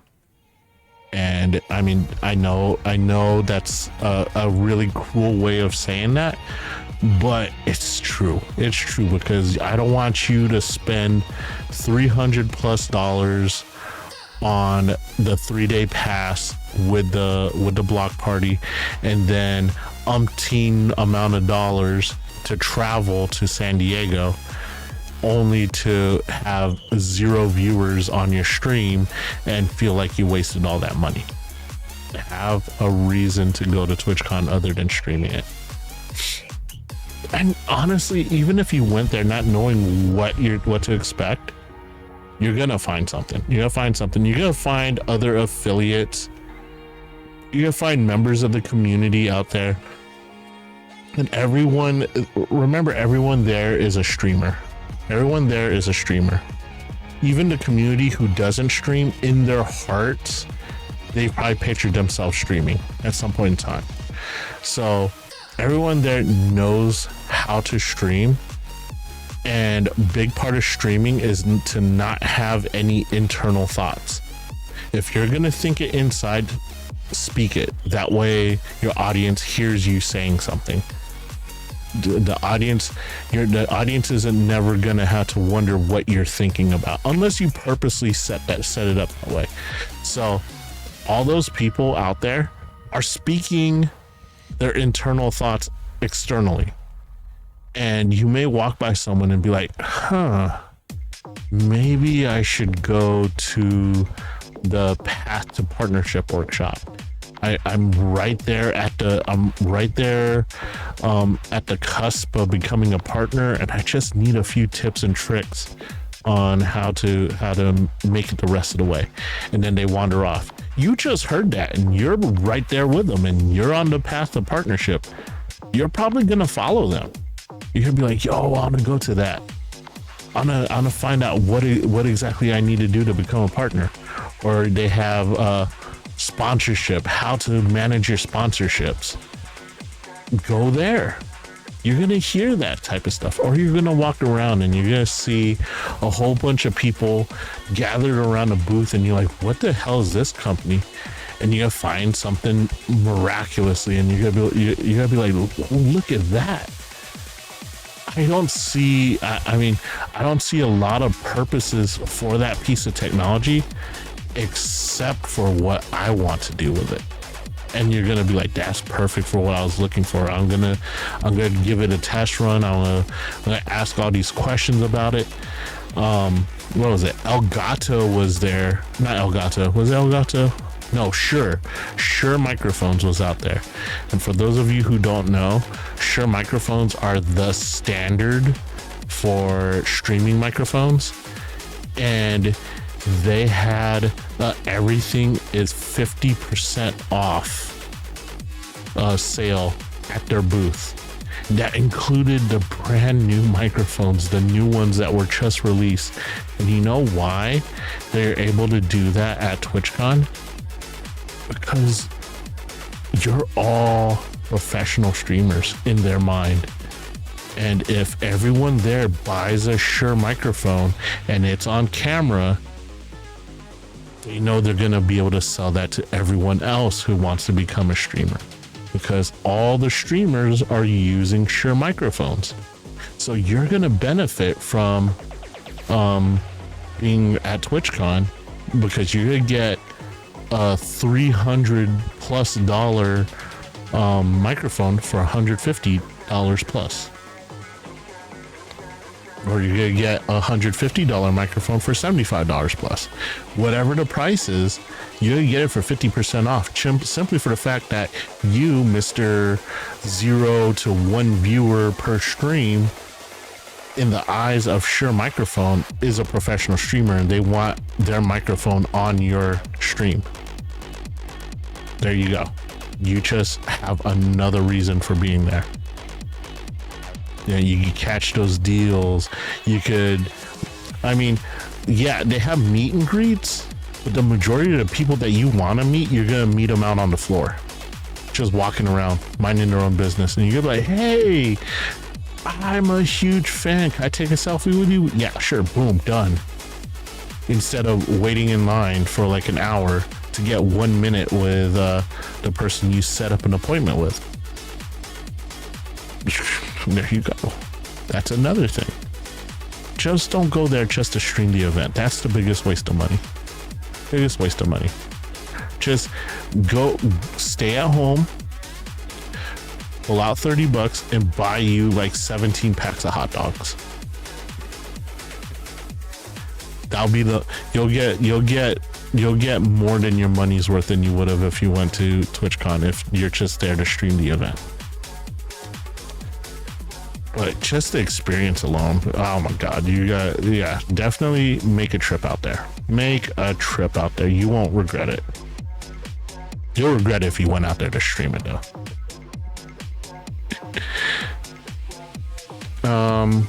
Other than that, TwitchCon, big success. I'm looking on Twitch. It looks like a lot of people are highly anticipating 2025, and it looks from the opening ceremony, Twitch has renewed their contract with San Diego for the next 5 years.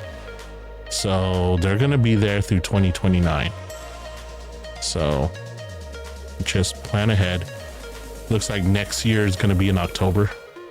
So yeah. Hopefully by that time, a lot of us will make a lot of progress in our journeys. And those of us who aren't local can meet up at TwitchCon. I would definitely love to meet a lot of the Fatabyte community, the Fae realm out there at TwitchCon. I would love to experience what it's like again to have people come meet me and ask me for my autograph. That's it's something that I miss. Or honestly, I just want to meet people. I want to meet the fan base. It was not like, honestly, having the two fans out there, you guys know who you are.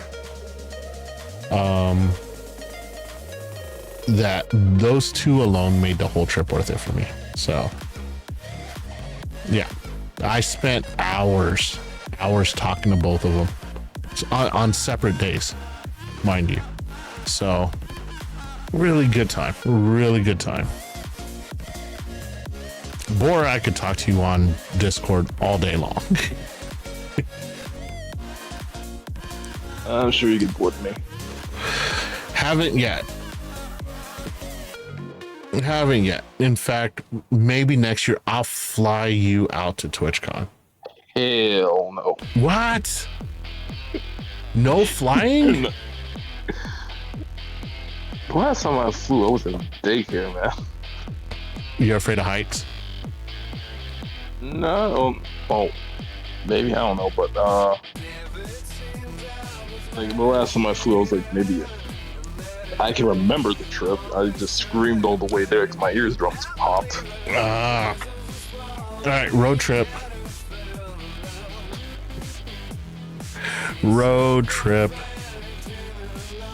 And then we'll take the southern route because it'll be October, so we could stop by Texas and pick up a 72-ounce steak. How about that? You can grab Sophie. So, do you know how hard it would be to get that girl out here? Hopefully by then, if I become successful, I already promised her that if I ever become a big VTuber, I'm gonna hire her on to be my manager. But she said no. She flat out said no. I'm like, really? You would rather stay in apothecary, or not apothecary, in necromancer class. But oh well. I'm sure whoever signs up to be my manager, I will torture them just the same. Boy, you would never volunteer to be my manager. Nope. I already bring know. you down. Even if I offered it to you, you would be like, nope, you could find 100 million better managers than me. Quite a bit more than that, actually.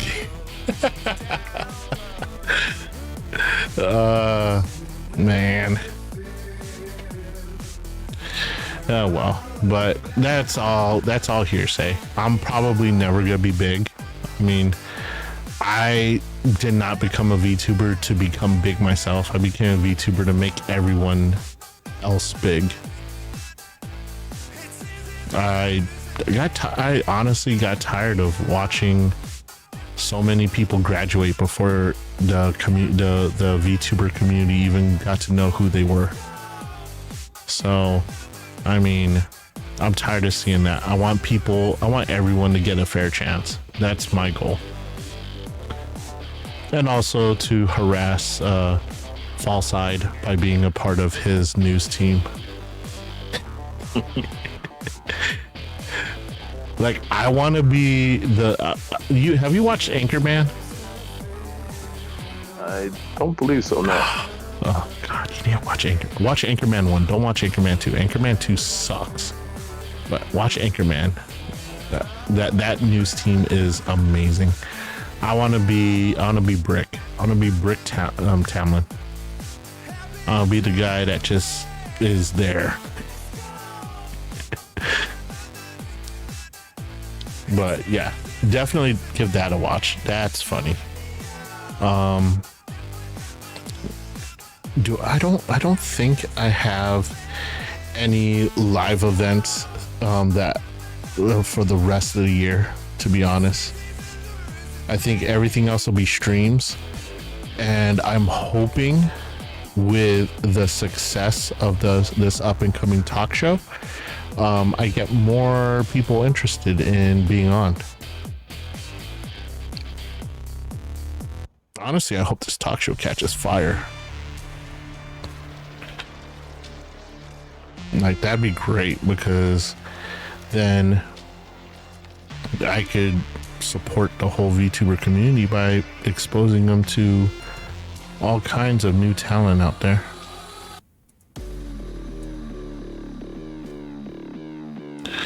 Unfortunately, both of my messages that I've sent out to reach out to for the big names are still not read yet. So yeah, like I wrote in moderator chat, sometimes you just gotta shoot your shot, right?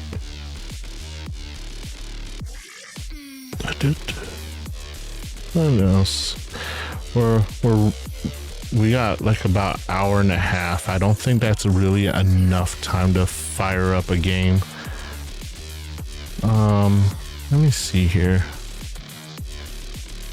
Ooh, whoa, this just came out?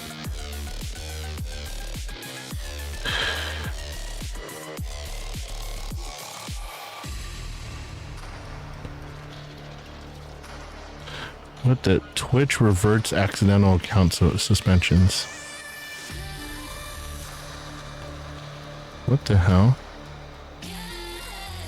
What do you mean they reverted? This is all stuff about them being banned. Oh, there it is. Twitch has reversed the wave of suspensions for purchase or payouts that impacted users yesterday. They'll contact those that have been affected. Okay, we received several reports of these accidental suspensions. These have now been reverted by the appropriate team. We'll be following up with affected users via their accounts associated email with additional information. Whoa. I want to know why it's so easy to accidentally suspend people and what they actually are doing to stop this from continuing.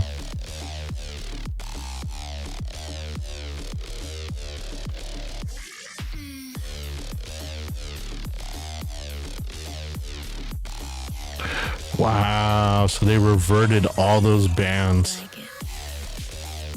That's crazy, man. Yeah, like this one of the VTubers posted VTubers banned for reasons unstated, and then the VTubers responding, hey, can you tell me why I was banned? And then Twitch responding, no reason. And then TWITCHCON 2024 announcement. Twitch says they'll give reasons and timestamps for bans now. Everyone celebrates. The day after TWITCHCON, mass ban of VTubers for bit purchase fraud and botting.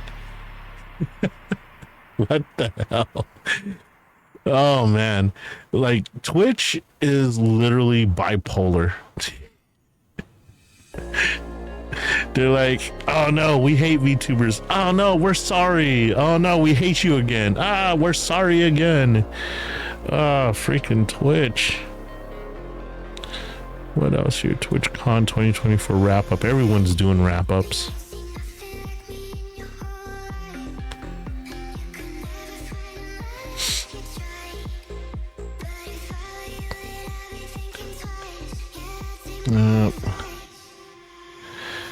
Let's see.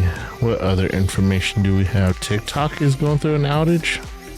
No, I'm probably one of the few people on Twitch that spends like negative hours on TikTok. Like I think I owe TikTok hours.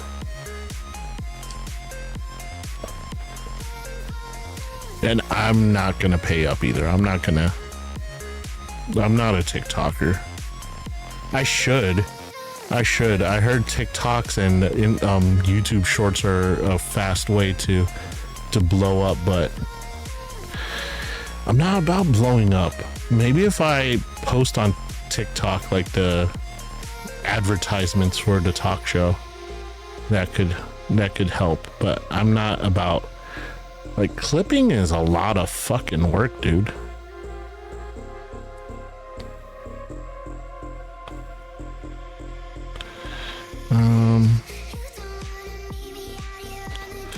What else is going on? Gaming world.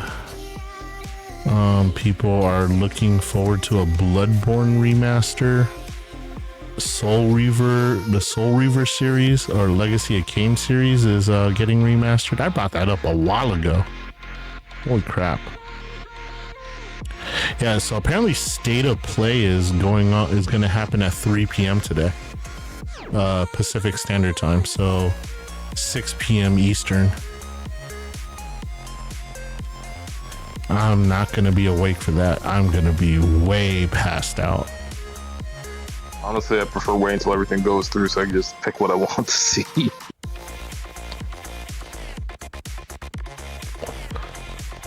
What else do we got here?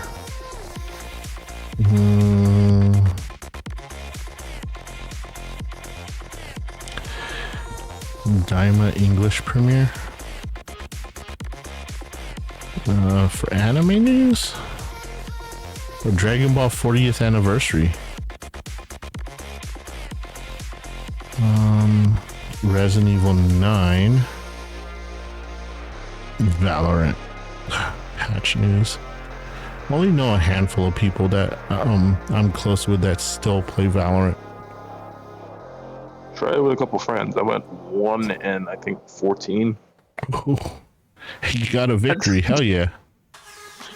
I don't know. We did not win.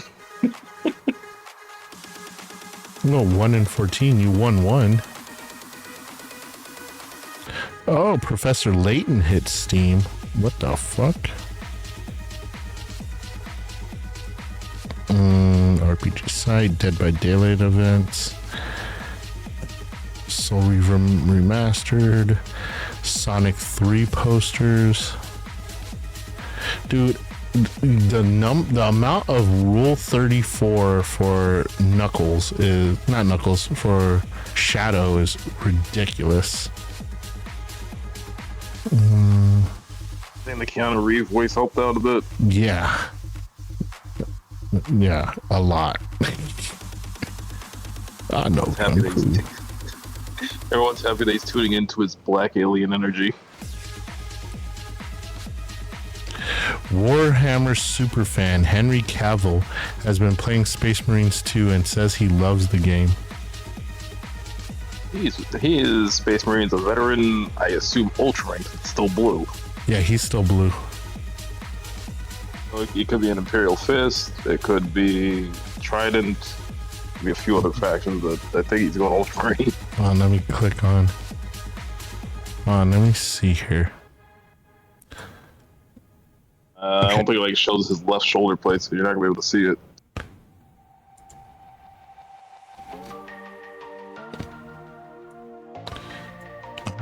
What is this? Okay, I see. I think all Space Marines have that skull, right? That might be that might just be a skin. The skull might just be a skin from leveling up because he has the. He has the plume. Yeah, I think that's from being. I think he has 2 more tiers and he finishes the tactical. I don't know. I'm looking for any markings on there.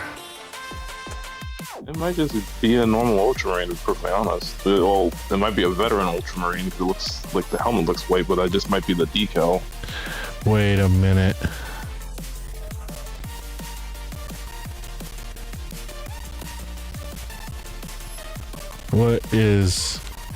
I'm trying to see what class is he playing? Playing the tactical. That's a tactical? Yeah, I know that plume. That's the only one for the tech. It's one of the plumes for the tactical. Well, the DLC for the heavy gunner has a plume.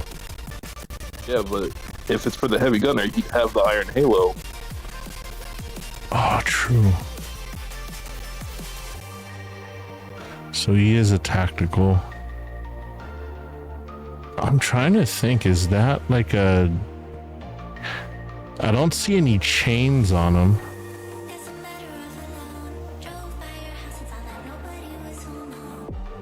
Huh. Like I said, this might be an Ultramarine. Huh. Let me see, are there any other pictures? I don't think he has any other pictures of him playing. Is the book on the bottom right the Horus Heresy? Yes. Book 2. Book 2 of the Horus Heresy. Oh, he's getting a character. Oh god, are they gonna make a Warhammer movie? Starring Henry Cavill?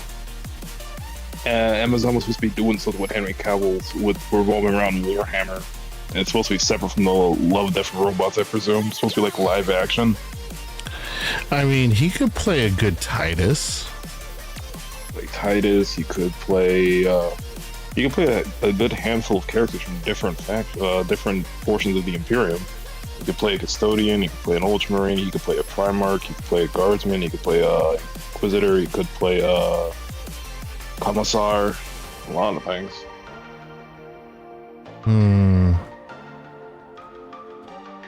Interesting. I think he would go for... Start off with. As much as he's playing Space Marines 2, he might just be going straight for Titus. One of Bricky's main arguments about Space Marines 2 is that the story is disjuncted and it's fractured. There's so many missing chunks out of it that it's in his opinion, it does not flow correctly. But also, I would believe that would be the opinion of most Warhammer-centric like players and stuff like that, because like if he notices it, I'm pretty sure like the Warhammer community is like, there's no way. What's the squad leader's name or chapter leader? Calgar?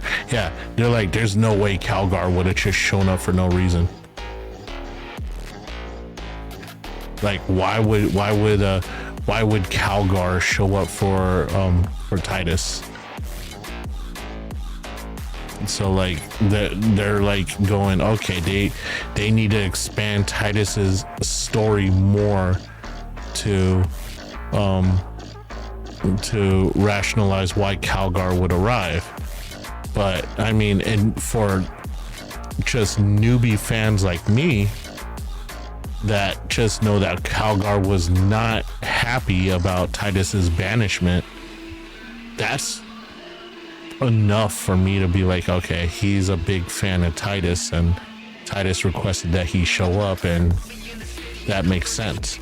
But to Warhammer heavy lore type guys, they're like, yeah, that's not enough for chapter leader to show up. I mean, what do you think, since you're kind of in between being a rookie Warhammer guy and someone who's invested a little bit into the lore? I still count as rookie, and most I know about. I say you're in between. I'm giving you like just a tiny bit of credit. I'm not giving you like, oh, you're a master like I normally say. Much credit. But I'm a rookie. That means you're at my level. Exactly. No, you're not. You can to be honest, I still call them subclasses. Like, I call the Kraken the subclass of the salamanders. I mean, you're fine. I'm not gonna bite your head off for it. But what is it really called? Successor chapter. That means you're above my level of knowledge. Really, I just watch a lot of shorts. They're from the Curse Fountain.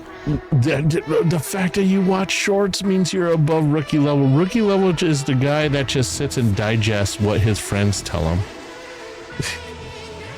You've done your own research. I bought the book. I've made it five pages into the book and haven't touched it since.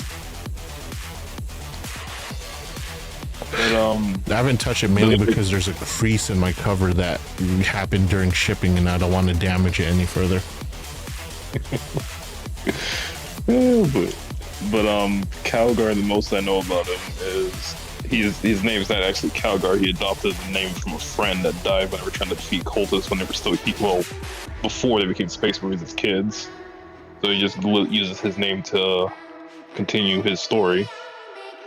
And Calgar is one of the characters that basically just has a lot of plot armor.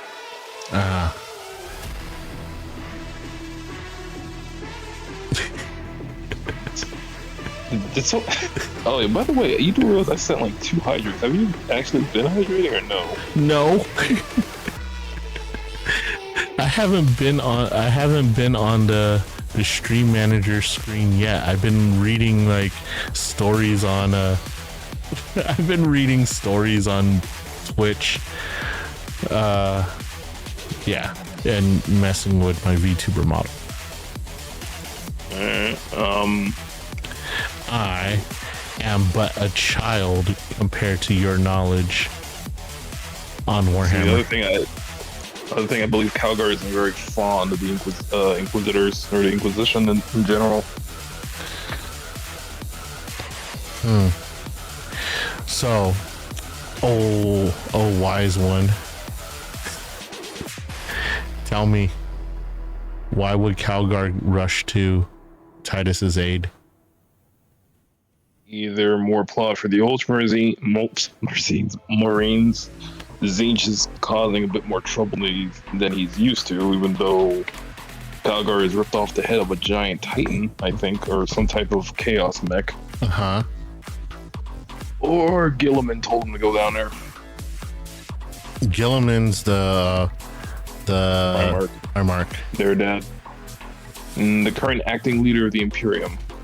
Okay, so just to emphasize how big of a rookie I am, in the pecking order, rank structure of Ultramarines, where does Primarch and chapter leader fall? I believe there's a few more ranks between the two, but chapter leader is just meant to be like the leader of that specific chapter.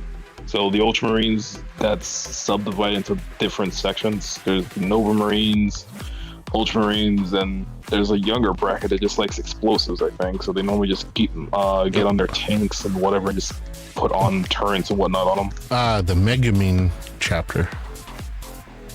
And basically. So, okay.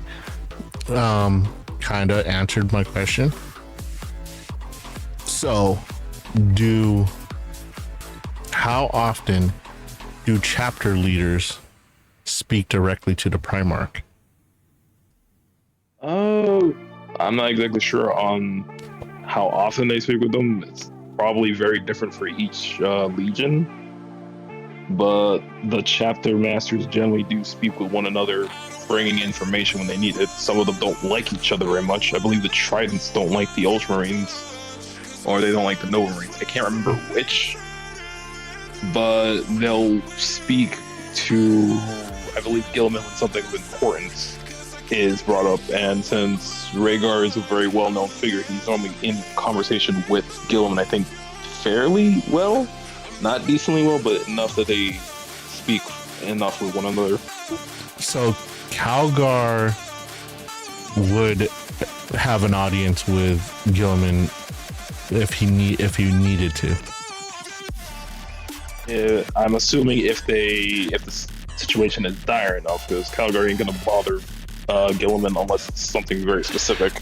But wouldn't he have to take that information to the next chain of command and see if he could get approved for audience with the Primarch? Probably. Good. He probably would need to get some level of approval. And if Gilliman wanted to come down and speak with them, the funny thing is, Gilliman's in like a life support suit. Like that big armor he's wearing is basically keeping him alive. Kind of like Mr. Frieza's suit. Well, he can get out of it for a couple of days. It's in severe pain. And one of the things I found out that was funny is that when he needs to go to like specific areas that require like DNA scans, he has to kiss the data pad because it's easier than taking off his glove and putting a fingerprint down.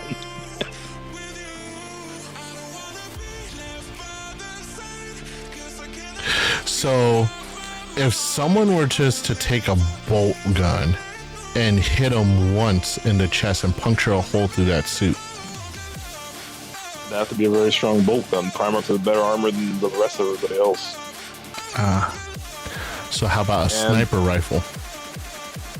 Again, needs to be very, like, if most of the weapons of the Imperium, well, except for those owned by the Mechanicus, probably wouldn't put that much of damage unless it's a siege weapon.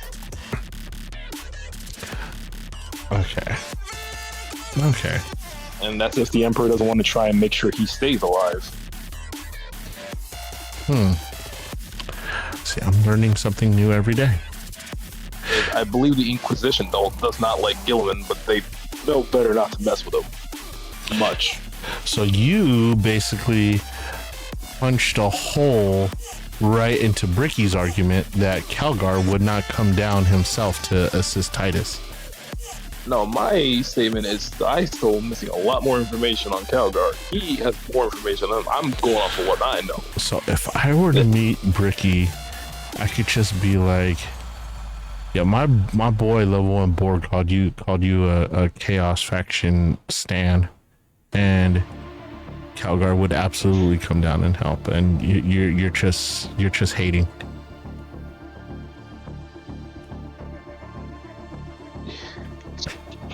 I feel like this is with pirate software again.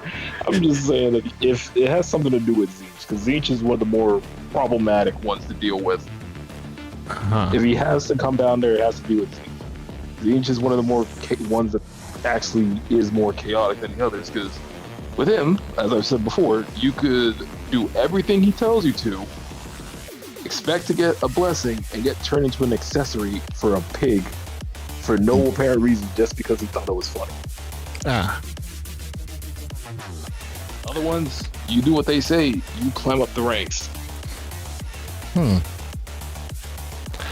I mean, I'm just saying, like, just based on the knowledge you're giving me, I'm just not seeing where Ricky thinks it's so out of the ordinary for Calgar to come down and help. I like that he's going off the knowledge that he has a lot more shit to deal with. Yeah. I mean, like, I have no idea where we are in the solar system. Not solar system. It's a big threat, though.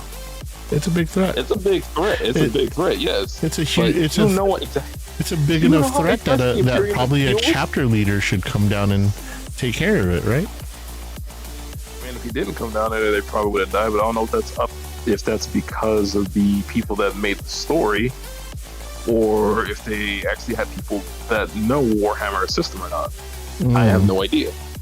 Because Ricky's argument could be like, this situation probably would not have happened because this is not how it would have been, how everything would have gone. It would have gone this or that. I mean, his big hang up is like, why is King Boy Scout coming down to help? Why would he even be bothered? And you're telling me that he should be bothered because the threat is huge and the whole squad would have been wiped out had he not arrived. And seeing how he's so vested in Titus because he was so pissed off that Titus got banished, he wouldn't let that whole squad die. I mean, that's what I'm understanding. You can probably find his comic books. I don't know his, his actual depiction in the big books, but I have read a few of the comic books on readcomicsonline.2. You can probably learn a little bit more on that. I'm just saying, I mean, my boy Level 1 Boar is spitting facts here. Meanwhile, Bricky is standing for the Chaos Marines, and I want to stand behind Level 1 Boar's logic versus Bricky's biased, one-sided knowledge of Warcraft.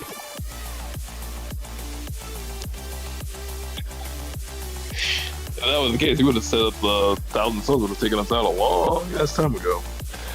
Yeah, they could, but I mean, at least we have an explanation why he showed up to help Titus stuff. All I said is that it may be a problem. There's a lot of other issues going on in the solar system. Let's just boil away all the impurities here and just read it for what it is. Level 1 Boar, much more wiser about Warcraft than Bricky. You say boil away all the impurities, and the first thing that pops in my head are Necrons. They got cubes. I was thinking about boiling away impurities, and I was thinking about Vietnamese food pho or pho.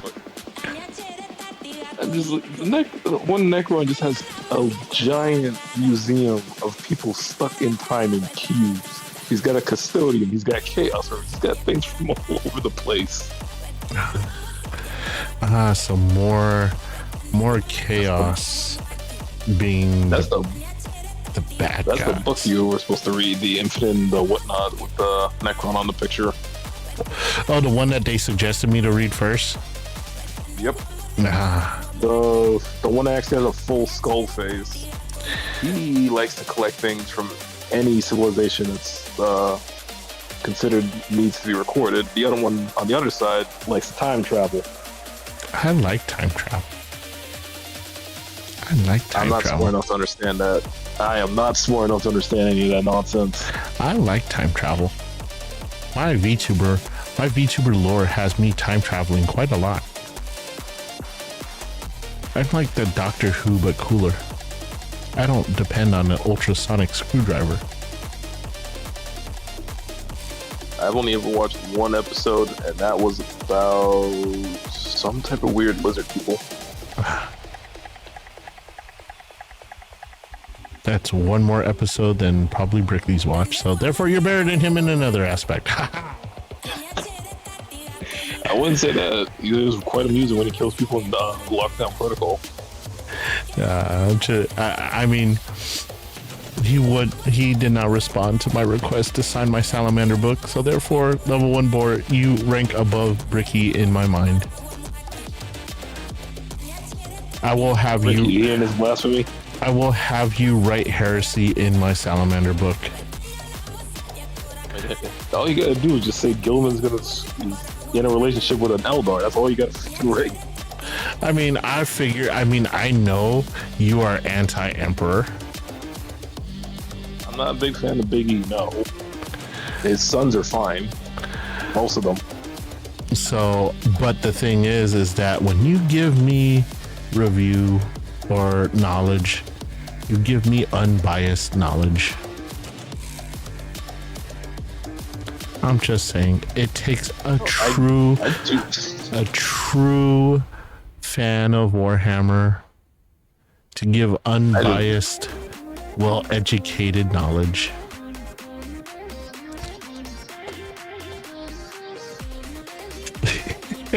Ricky, you have my permission to smack this man. Yeah, you hear that? You hear that, Bricky? He put himself in a power position where he grants you permission to do something. This is my man. This is why he's a moderator. This is why he just strong arms his way to a position of power and goes, you now have permission to act in my stead. What a Giga Chad, man. Giga Chad. I mean, what more can you ask? When you really can't ask anything else from someone like that. Like, he walks into the room and automatically it's like,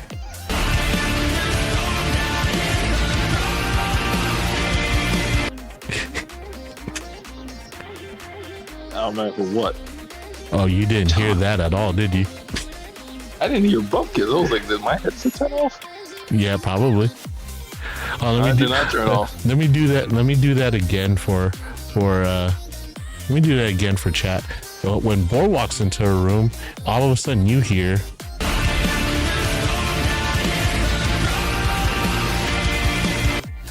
If you're playing like some audio, there ain't nothing going off. Are you listening to the stream or are you listening to Discord?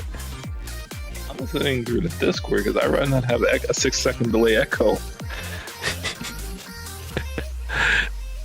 Man, I know that's recording on. I know that's definitely recording on stream because I'm seeing it register on my OBS, so that's cool.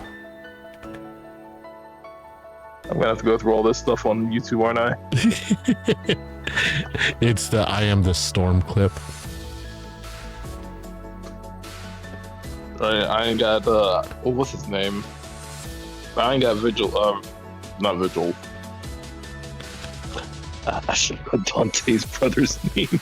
I'm surprised. Virgil? I'm surprised you don't hear that stuff. Do you hear this? Why aren't you a good girl, Polar? No? Nothing? Why aren't you a good girl, Polar? Well, nah, I hear it on your stream, not a motherfucker. So if you hear this,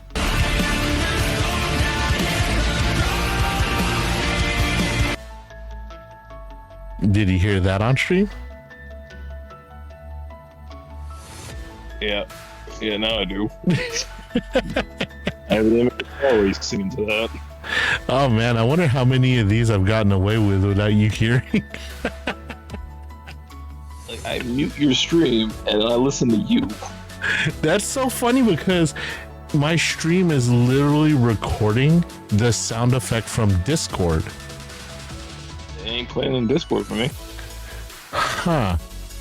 Do you have soundboards muted on Discord? I don't believe. I haven't messed with my settings the last time you did that. You probably have them muted. Oh man, because I know Sophie hears them because I get a fuck you every time I play her thing.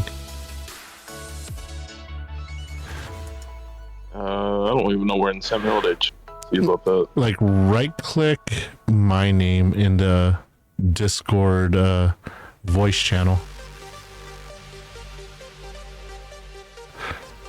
and see if you have soundboard muted.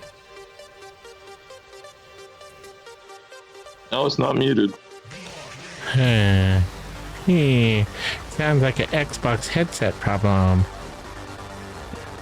I mean, maybe I've heard you play that thing before. It's just like, Yeah, I didn't change any settings and you heard it play on stream. oh, guess I'm not getting a PS5 Pro. Oh, don't you dare get a PS5 Pro. Dear God, if you get a PS5 Pro, just throw an extra $100 on it and get a PC that's worth a damn. Get a PC with a 4060 in it.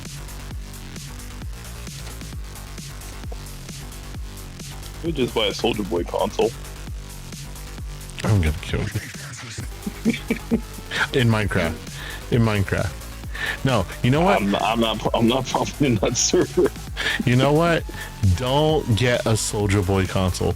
Get the KFC console. I ain't getting the ants. That way you could be like Leroy Jenkins, and after you cause a wipe, you could be like, at least I got chicken. At least I got chicken. Wait, did you say I don't want any ants? Yes, I do. I'm in Florida.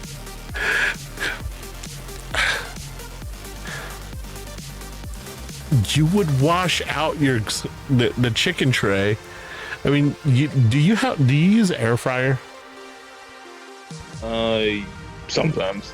I think do you not clean out the air fryer after you use it? I clean out, yeah. You would clean out the KFC tray.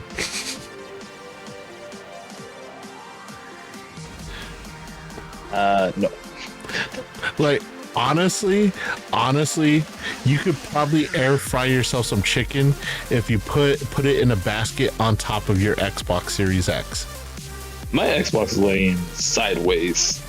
Oh. That thing is blowing directly to the PS4. Wait, why is your Xbox laying sideways? I originally thought the reason I couldn't play this was because I had it vertical, so then I just swapped it to horizontal. Still didn't play this, so I just left it horizontal. Dude, put it back upright. If it's not playing disc, just put it upright because heat rises.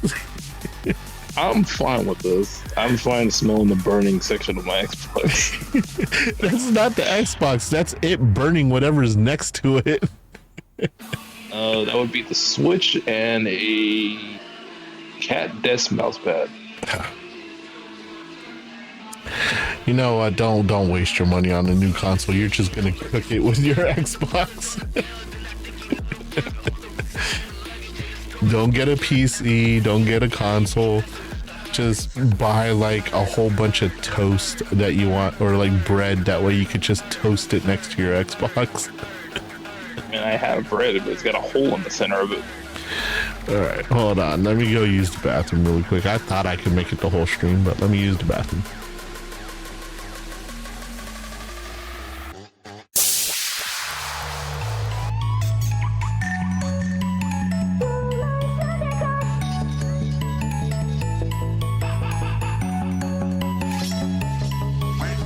You're so cute, you touch my soul.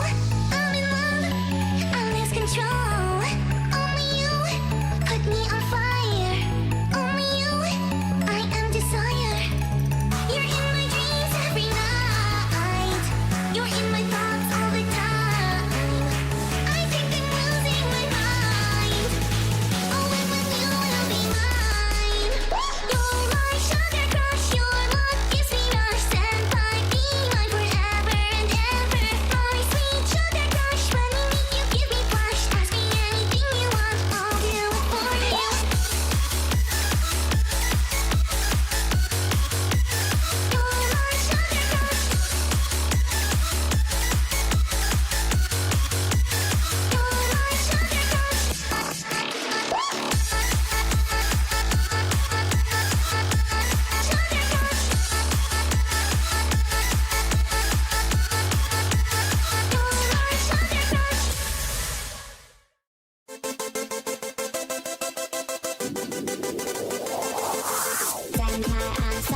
faster when I'm near you. I get so nervous, I don't know. All right, we are back. We are back. Where were we? Oh yeah, level 1 boar is Warhammer God. That's what it. That's where we were at. And hearing no objections, the notion stands. I'm trying to check to see about the interactions between the Primarchs and their chapter masters. See, I know the Primarch can. He is a scholar. He is a Warhammer scholar. Bricky is but a pretender. I'll be right back in a second.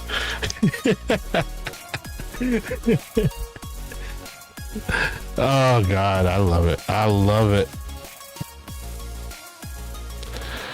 Oh man, oh man, oh man. So what we got today is Taco Tuesday. Tomorrow, since we're done with the TWITCHCon recap, tomorrow will be a normal news and gaming day. TWITCHCon recap ran long today, so unfortunately we did not get to any gaming. Tomorrow I kind of want to play a little bit of Warhammer. I want to get into some of the operations and all that. Of course, we will continue to level up our level 1 boar into being a Grandmaster Warhammer scholar. What type of blasphemy is this? What are you talking about? If I speak blasphemy, let me oh. You want to finish that sentence? But anyway, yeah, tomorrow I want to play some operations. I realized that even if I end up playing with a group of people that I don't know, as long as I keep my microphone off, I don't have to worry about it. Well, you will have to worry about them talking in voice chat. Yeah, because I turned off voice chat anyway in game. Any assistance, or is this like a solo endeavor? No, I could always use assistance. Like if you can't make stream, I'm just gonna end up playing with like 2 randos. I would rather have people that like I enjoy playing with and that I could talk to in voice chat. Like I could be like, "Boar, save me! I'm dead again." Meanwhile, you're like in game chat. You're like, leave him dead. Leave him dead. We don't need him. So, one issue that comes to mind about the whole like Primarch and the chapters is that since Gilliman is the current active leader of the Imperium, I would assume there'd be some issues with the capacity of conversation. Because the only person I know that probably has direct line to him is the person that created the Ultramarines and Gilliman's life, his suit that keeps him alive. I think his name is Belisarius, Mechanicus. Question. Also, go. When they call Titus son of Gilliman, does that put him in any special status, or are they all sons of Gilliman? They're all sons of Gilliman. Okay, that explains it. So remember when I said about like the gene seeds or like the genetic markers of their Primarchs implanted into them? So Gilliman and what's his name from the Imperial Fist, Dorn, have the most stable gene seed, to the point that when they were making like chimera gene seeds, when they wanted to make sure like the people were balanced, they used one of those two to try and like even it out. Since even though he wasn't supposed to, because Belisarius asked Gilliman, and he said no, because you're trying to use the chaos gene seeds and that's going to be problematic, and you have the curse founding. Understood. He also has a little mini limited AI of Gilliman, which he's not supposed to have.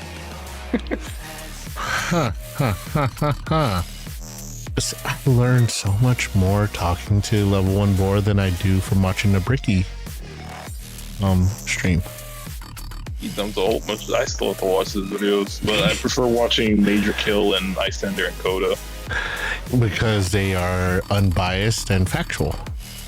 What's his name? Icelander is an Ultramarine fanboy, and Cody is still new to most of this. I mean, I think it's funny that, I mean, I'm surprised Bricky's not, what the hell are the aliens that we're killing in mass? Dark Eldar? No, well, they're T, starts with a T. Tyrannids? Yeah, I'm surprised he's just not a huge Tyranid fan. Sure, what Chaos faction he prefers to use, you know? I mean, I figured he'd be a huge Tyranid fan, seeing how his internet waifu is Matara. You mean his content waifu? Yeah, his content wife. His content wife is Matara, so you would figure he'd be like a Tyranid lover. I mean, they kill bugs and Helldivers together. Those bugs are used as oil. Matara just does that to show her superiority over other bugs. Isn't she based like a praying mantis? Because she makes a lot of jokes about eating her spouse. Okay, she's a space cockroach. Well, now I got Pokemon on the brain. There is an actual space cockroach Pokemon in Pokemon. Do you know what it's called? I don't remember what it's called, but it's white and it's feminine. Time to call in the expert. Main Reject, I see you lurking in chat. What is the space cockroach's name? From the Sun and Moon games. I think that's 7th gen? Oh, never mind. Reject left. Like, it has a Pokemon that it's supposed to be like, it's like you know, like Pokemon divides, or the Pokemon company divides the Pokemon between the two games. It's like opposite. It's supposed to be a muscular mosquito. See, this is the conversation that I missed so long while I was at TwitchCon. The Pokemon cockroach. I'm gonna drag you to TwitchCon next time with me. I'm gonna just tell everyone you're my manager. Hell no. Okay, how about my handler? I'm not going to TwitchCon. I don't like big crowds. What the heck? Come on. So many people want to see the cute and adorable level 1 boar. As I said, whoever that person was that actually said that. I don't know. I don't know. I'm making it all up, but come on, come to TwitchCon with me.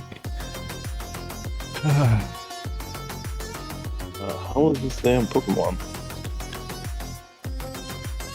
I'm just gonna be like, yo, Polar, come to TwitchCon. You could be my bodyguard.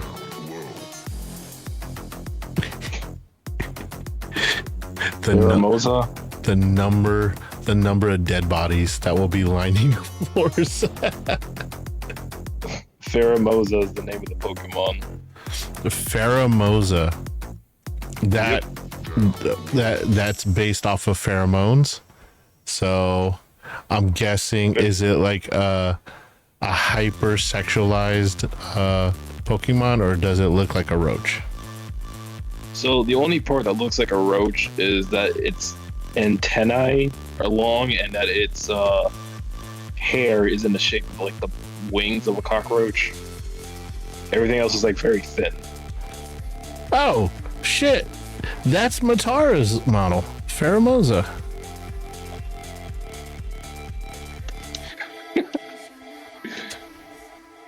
Well, it's like someone give it a Mega Stone. The funny thing is, the Pokeball you have to use to catch that thing has a 1% catch rate for any other Pokemon aside for Ultra Beasts, I think.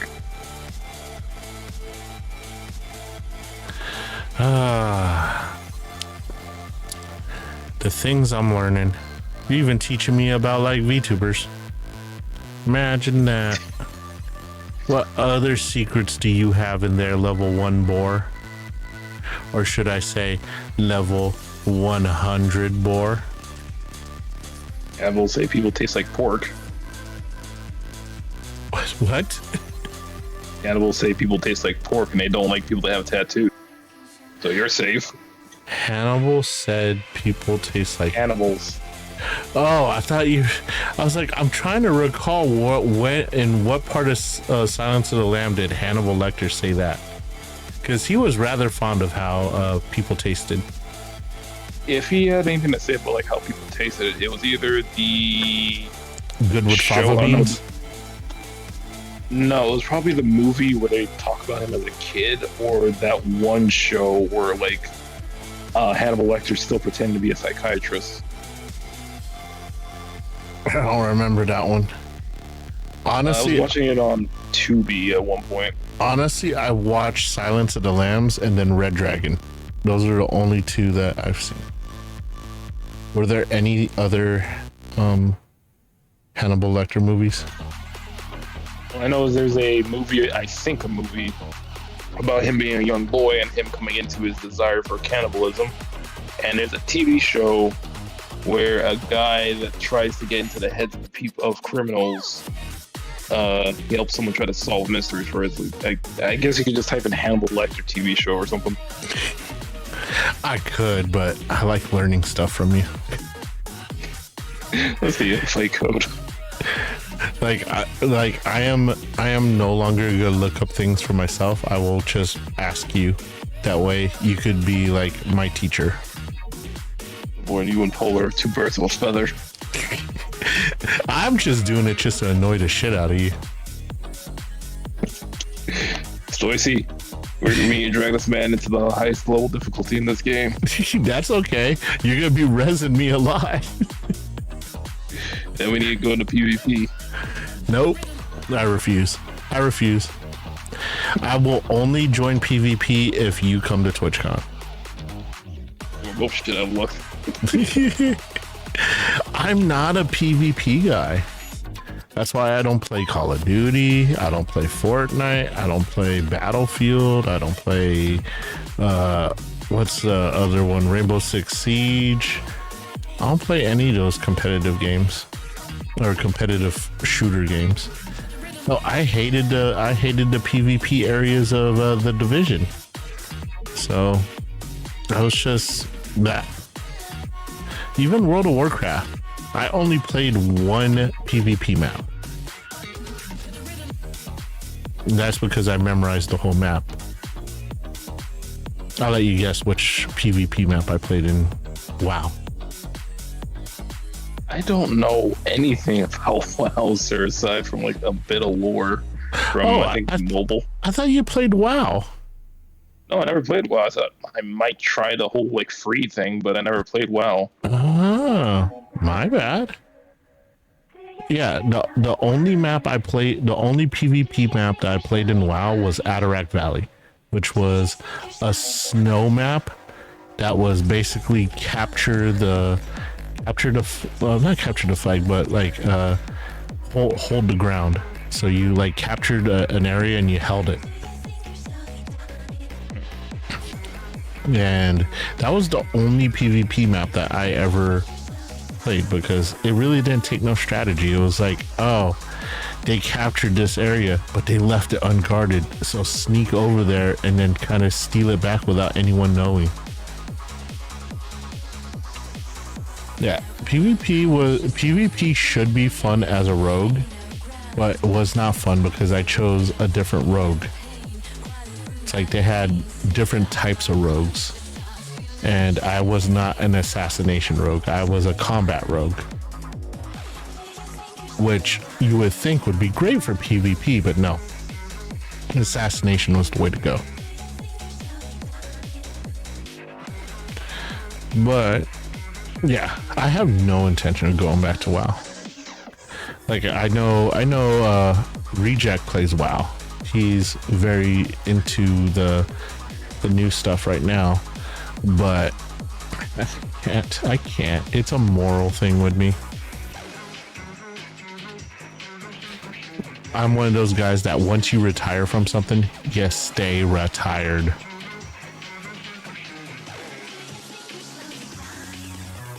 which is why I haven't joined you in any Overwatch stuff. I'm really just going to 2CP and just screw around with Junkrat. Yeah, I haven't played Overwatch since Bridget released. Oh, you probably really shouldn't come back to Overwatch then. I'm not. Don't worry, I'm not coming back at all. I'm not coming. Start seeing tanks fly across the map and wonder what the fuck's going on. Yeah, I'm not coming back at all to Overwatch. I mean, I'm more likely to go back to Valorant than Overwatch, to be honest. Simply for the fact that I did rather well in Valorant with a shitty PC that could barely run it. So now that I have a decent PC, I might do well in Valorant.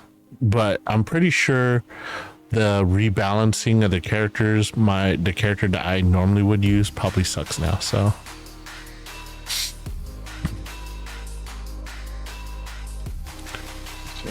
in fact, I read quite a few times that my character got nerfed. So I'm just like, I'm not even touching it. I remember the Brig Man the first time it decides to come back to Overwatch, they nerfed her the next day. Like if let's say I were to pick up Overwatch right now, by default, I would pick up Reinhardt. And I'm pretty sure what the meta now is whoever could counter Reinhardt. Everyone. Yeah. Like all the tanks can mess with Reinhardt. The non-binary character that likes to dig can counter Reinhardt. Reaper, Soldier, Ashe, Widow if you're not paying attention. Even the healers can do a decent amount of damage now. Yeah, so yeah, why would I even come back if my guy's just a tool bag now? I mean, it's still fun to pin people. Yeah, but it's like the Reinhardt's supposed to be the damage sponge. He's supposed to be the damage sponge that could actually hurt people. So that's Orisa now. Huh? That's the horse now. Oh, I hate the horse. I hate the hamster. You think he's bad now? He's worse. He's worse than he was. I just hate the fact that he's a character, to be honest. Like, I would right now, I would probably rather play like TFT or something, or what's that other game? Hearthstone. I'm not touching Yu-Gi-Oh. Y'all who love Yu-Gi-Oh, y'all could kiss my ass. I am not waiting 20 minutes for you to finish your turn, only to like forward the turn to me and have me kill myself. That's not, no. I've seen that. I mean, tactic. That's mainly in ranked. If you go up into the higher levels, I've been turn 1 by a Harpy Lady deck. Then I've been destroyed by a Chaos deck. I mainly just do the events because I really don't care about climbing and rank. Though the achievement might be nice. I've seen someone do this and that for like 20 minutes. And then end their turn and not do anything to the other guy. And the other guy's like, oh, okay. And then he goes through his spiel, maybe takes 14 minutes and does one action. Then it sets off a chain reaction on the other guy's side and the other guy wins. I'm like, what the hell just happened? How did he win and it wasn't even his turn? I'm like, how does that work? How does that work that you could win on not your turn? I mean, I thought you have to attack in order to win. Not always. One of my friends has a deck that makes you gamble. My only thing is like he had a trap deck that if you do something stupid, he would explode all his traps and that's what it was. It exploded all his traps, and it did the amount of damage to you directly equal to that of your strongest person or something like that.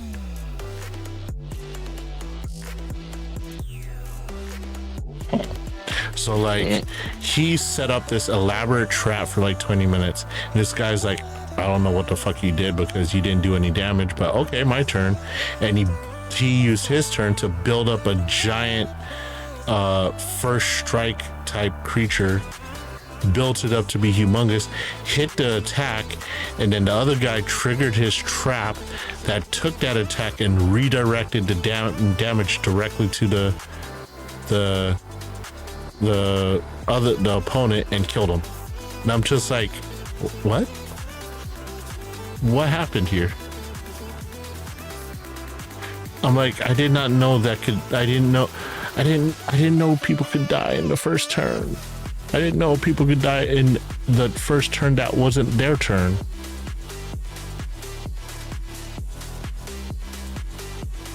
I don't know. It makes no sense to me. I'm a Magic the Gathering type of guy. Very simple strategy. Actually, I'm a Pokemon trading card game guy, but honestly, all the new cards confuse the shit out of me.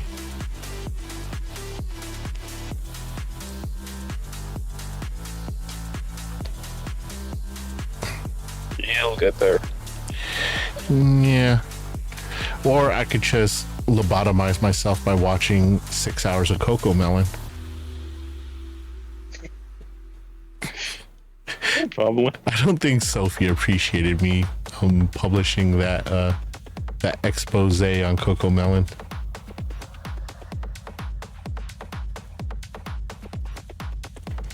There's a reason why it's banned on Twitch.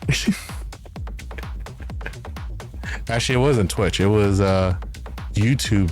YouTube hit me with a copyright flag. Not a strike, but a flag. It made me get rid of all Coco Melon stuff on my stream. So that's YouTube looking out for me. Oh man. You know what's funny is like one of my coworkers was like, so you streaming today? I'm like, absolutely, man. I miss streaming. Like after 2 days at TwitchCon and then taking a break before and after TwitchCon, I want to be on stream. He's like, oh, cool. What game are you playing? I'm like, I'm probably just gonna do a quick recap on the TwitchCon, and then whatever game I feel like playing, we'll go after that. We'll go and play that. Yeah, we are in the final leg of the stream, and I have no intention of firing up a game. Today has been one hell of a yapping stream, which is it's about par for the course, right, Bor? Yeah. It is a yap friendly stream, and that's definitely gonna be very apparent on Saturday. I'm gonna use this time to plug our talk show, the Notice Me Senpai Indie VTuber Showcase. Will be debuting this Saturday at 8 a.m. Pacific Standard Time, 11 a.m. Eastern Standard Time. Everything is moving forward as planned, so we should be on time, unless of course something happens at work and I end up doing some overtime, in which case that will probably delay the stream by 2 hours, but I don't see that happening. But definitely Saturday's the day, and as planned, 8 o'clock a.m. My time, we will be streaming it. We will be featuring dear close friend of the Fatabytes realm, the Fae realm, Zippity Doodah, the cute chibi dragon, who will fly in through the portal that we so conveniently opened for him to partake in our talk show. And you guys will probably meet one of the most talented indie VTubers I've discovered in my short time in the VTuber rabbit hole. And again, if you like what you see or have an interest on having a whole stream where you could tell the audience everything that you would love for them to know about you and take advantage of a platform, feel free to send me a text message via Twitter, X, or on Discord, and let me know about your interest. And then I will send you a questionnaire with some pretty standard questions as to gauge what your comfort level is with questions. And then based on your answers, I will send an outline of kind of how the show will be structured, the generalized questions that will probably be asked based on high probability, low or medium probability, and then we'll move on from there. And then we will work on the tech to make sure that your VTuber is compatible with VTube Studio collaboration software. If not, I will do my best to make it so that you are compatible. If you have VTube Studio, I will work with you, especially if you got it off of Steam. If you got it off of Steam, then definitely I'll be able to work with you. I want to create a platform for you guys to showcase your talents, your personality. I want you to shine for the audience. So feel free to message me if you are interested. I will create all art for the advertisements, so on and so forth. But our premiere show will be Zippity Doodah for the first show, and then we are still pending follow-up requests for our second show. Usually from the time that you agree to be on there to the time that the show will actually take place is on average 2 to 3 weeks of prep. That way there's plenty of time for the nerves to get shaken out and stuff like that. By all means, I understand if people are nervous while they are on the show. That comes natural for the territory, but don't worry, we don't bite, and I will guide you, and you will not be lost. So feel free to send me any info or any interest in being on the Indie Talk Show. When I after the stream, feel free to request a copy of the actual show. I will probably put it on a download server so that it is downloadable for you. It will be downloaded. It will be available for download for probably, I want to say, a week after the show, for you to download, tear into clips. You could split it up. I do not copyright anything or request any type of royalties. The whole show will be usable for you to publish on whatever channels you wish to publish them on, but just be sure to credit me with the talk show itself. But this is all a service that I'm willing to offer to any VTubers who need a platform or need somewhere where they have time and they want to reach out to people outside of their communities. So feel free to message me. That will be on Saturday. As far as the streaming schedule for this week and going forward, we are returning back to our normal schedule for streams. So during the weekdays, they will be at 8:00 a.m. Pacific Standard Time. During the weekdays, they are Tuesday morning, Wednesday morning, Thursday morning. Friday morning will be an off day. Saturday and Sunday evenings, and then Monday will be an off day as well. So Mondays and Fridays are off. The weekends are night streams and the weekdays are day streams. So we will be back to a normally scheduled programming. VTuber News will continue as always. Princess JoJo may make an appearance or two for VTuber News. For the most part, I'm going to be taking the front on all news, simply for the fact that I miss being with you guys. And Princess JoJo had all the opportunity in the world to be on stream while I was at TwitchCon, but she did not take advantage of it, so therefore her time has passed. But I may welcome her to do an episode or two of VTuber News.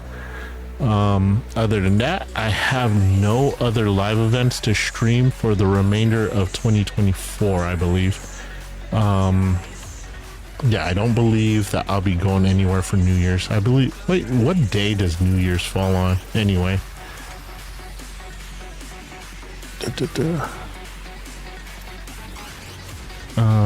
New Year's falls on, New Year's Eve is a Tuesday. Yep, I have no intention of streaming any live events for the remainder of 2024.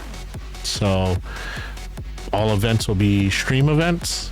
We're gonna do day one releases of Dragon Age. Dragon Age Origins is the next day one, and that's gonna pretty much set the tone for the remainder of the year. We're not waiting on anything else for this year, right, Bor?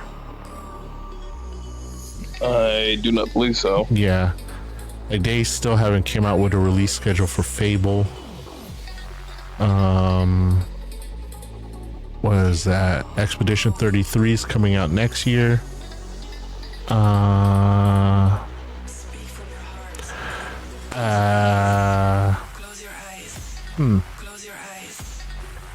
I don't really see anything else. We might do a few more deep dives as we get more information. Hey, did you see they released a video of the character creator for Dragon Age Belgard? Yep. Everyone's like saying how impressed they are, but I'm actually kind of underimpressed. They made the Qunari head really big. I'm glad I'm not the only one that saw that. I mean, I noticed that I don't like it when they do like close-ups of the character while you're making it, because then you could see all the flaws. But like, I've seen action scenes of the character, of your main character, and it looks super cool. It's just sitting in character creator or in CG scenes, it's still kind of but as with Mass Effect Andromeda, I don't really care about the looks as long as the gameplay is fun and the story is good. That's my main thing. But what else? Did you notice anything else, Bor, that stood out? Like, it just seemed really that they look off. Something looks off on it. Like, I can't put my finger on it. Well, for me, most aside from Dragon Age 1 and 2, the character creators system always made your character stand out, not in a good way compared to everybody else. Well, I know. What was it? Inquisition, your shading was way off. You were just colored different. It's kind of like if you took a drawing and colored everything in digitally and left one part to color in with like colored pencils. I would also. A lot of people made fun of the butt and breast lighter. Oh, I mean, come on now. The fact that they're there is a positive. Yeah. So this is my thing. If that's an issue, then they must have thought all the customization that you could do in Cyberpunk 2077 was hilarious.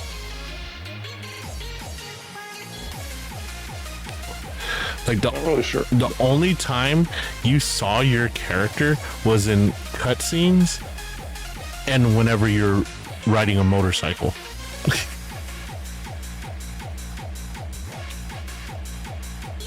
I completely forgot what my character looked like until I got the ending for Pan Am. Honestly, the character creator in 2077 was kind of unnecessary. Especially the schlongometer.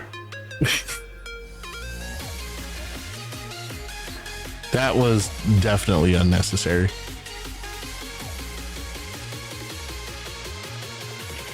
But then again, the same could be said about Baldur's Gate's schlongometer. I mean, technically, we had one in Saints Row 3rd and 4th.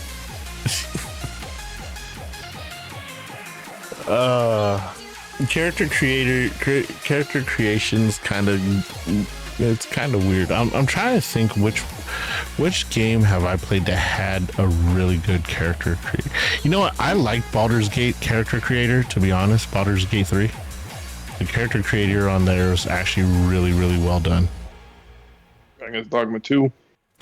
Dragon's Dogma 2. It was alright. I prefer the Baldur's Gate 3 one to the Dragon's Dogma 2 character creator. Because honestly,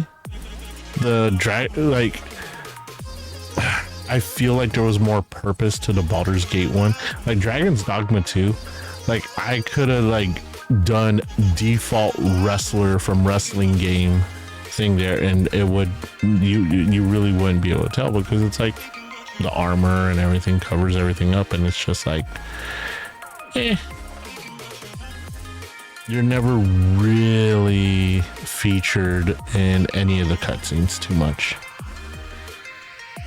I think you probably saw more of your rook than anything. Or is it called the rook? God dang it. I'm getting my games mixed up. What's the second character creator called in Dragon's Dogma 2? Pawn. That's what it is. I knew it was a chess piece. But yeah.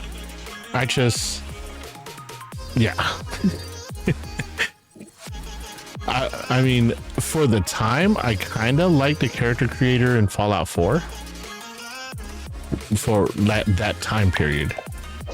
But now it's kind of dated, or really dated. But I was never good at that character creator, or the character creator for what was that? Skyrim. It would look good. And then I would turn to the profile view and I'm like, ugh. Technically, it's the same system. It's a little upgraded. Which one? Skyrim and Fallout 4 and 76, they're all using the same engine. Yeah, and it was like, well, Fallout 4, it kind of was like, whenever you moved, like if you moved your forehead forward, it kind of moved the rest of the corresponding parts of the face forward and backwards, so that it kind of was proportionate. But like Skyrim, you can have your forehead all the way forward, your nose all the way in, and your bottom lip pulled over to your eyelids, and it was just like it would look horrible on one side, and then on the other side you're like, I'm a proper ogre.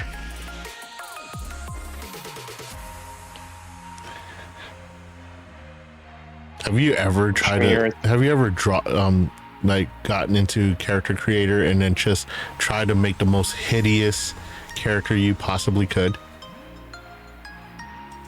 I think not hideous, but the most I could do is just make like a gnome that just had a bunch of white tattoos all over his body.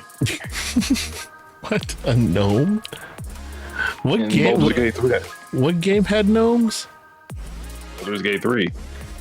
Oh yeah. The little okay. Okay.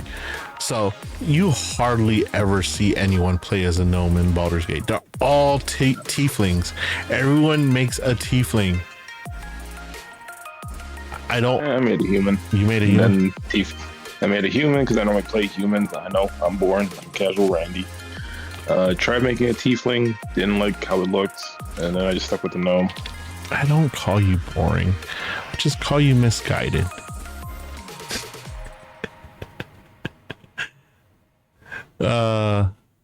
So He's bullying me. Huh? Riri, he's bullying me. Riri would probably bully you too.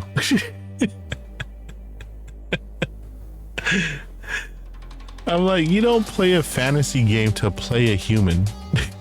There's plenty of games to play humans in.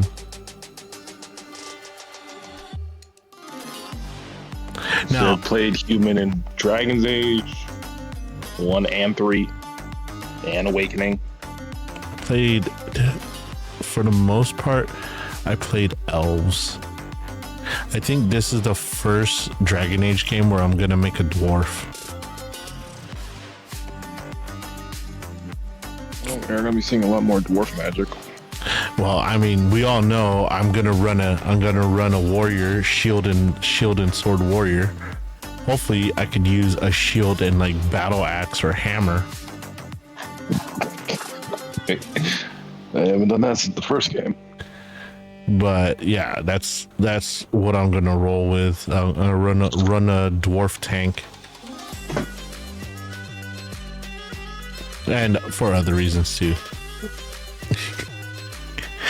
I'm gonna make that dwarf mine. From what I heard, she's non-romanceable. She may or may not be. I'm not exactly sure. Is she even a part of the party, or is she just gonna be like she was in Inquisition? Just one of those people that's like they jump in your party here and there. Probably the latter. Oh God, you and your ladders and formers. Ladder would be just the one that jumps in sporadically. I was hopeful that she was gonna be like the replacement to Varric.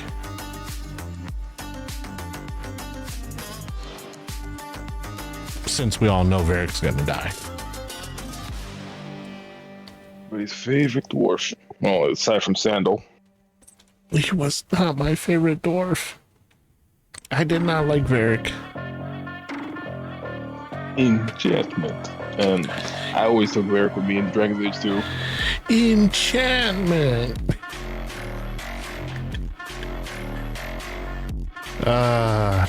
Or what do they call him? Tranquils. Was he a tranquil? No, he was just a special dwarf.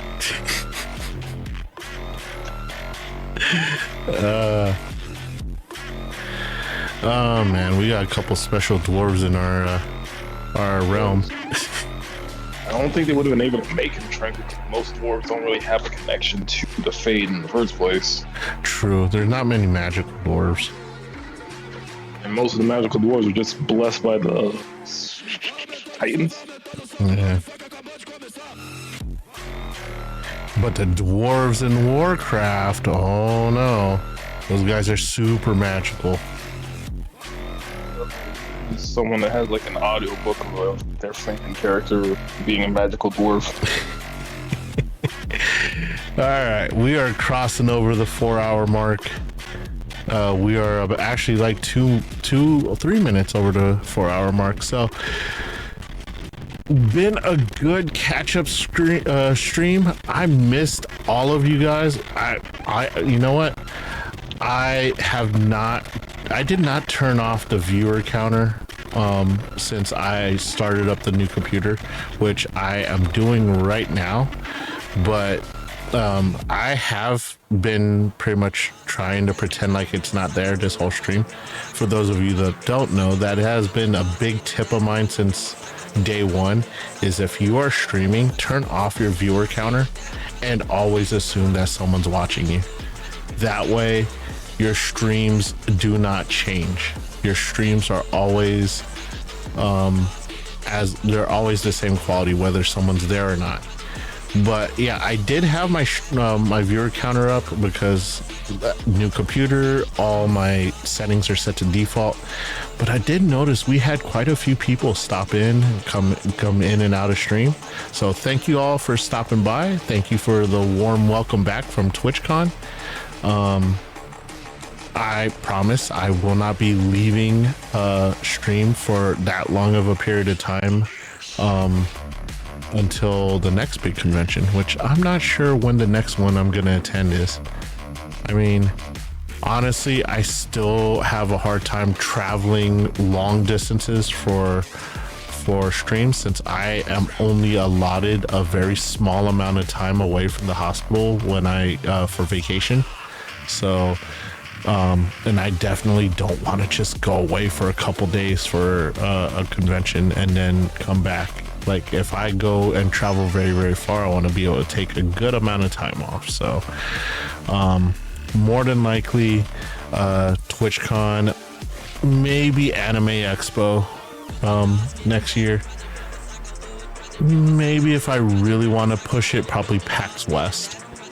But to be honest, I would rather do PAX West from the comfort of my home so that I could see the games, the videos, not on a screen that's like a projector screen, but actually through a feed that gives me high quality gaming type of quality.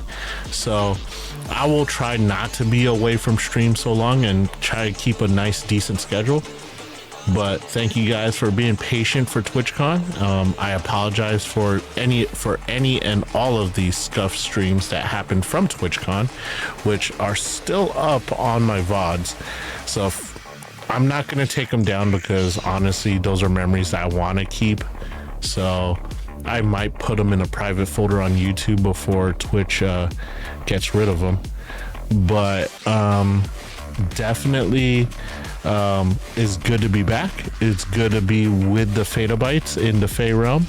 The Apothecary is a nice comfy place that I could relax and not be sore every single day, unlike TwitchCon. But tomorrow we'll be streaming again, same bat time, same bat channel. We're looking at 8 a.m. Pacific Standard Time. We're going to chat a little bit, cover more VTuber news if there is any. If not, we're going to hop right into gaming. Like I said, I'm feeling some Space Marines too. If more you're down to join in, you are more than welcome to be a squad member. Other than that, thank you guys for stopping by. Let's see who we have to raid right now. We're going to go to the raid stream.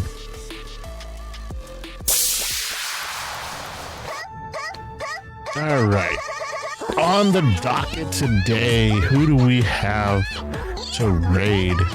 Again, thank you guys for tuning in. It's been a wonderful stream. Rose Doodle's up and going. I'm not sure if she's taking raiders, so we may or may not go that way. Zen's always taking raiders, but she doesn't really need raiders. Onigiri's in Disneyland. Yo, I'm down for that. Maybe she's gonna take some raiders. Nope, Onigiri's not taking raiders. So we're not gonna head over to Onigiri's stream. Do you have anyone on your radar, Boar? Yeah, he's playing Minecraft.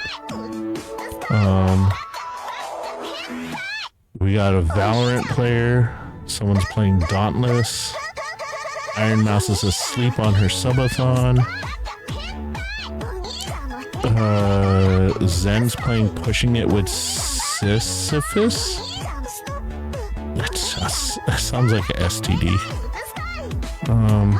Nero's on. Alright, let me see here. Smaller size. Let's turn off following.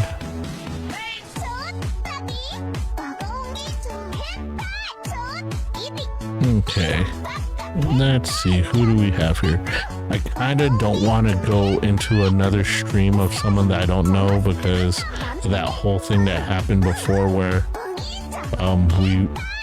we raided into anti-VTuber. That one sucked.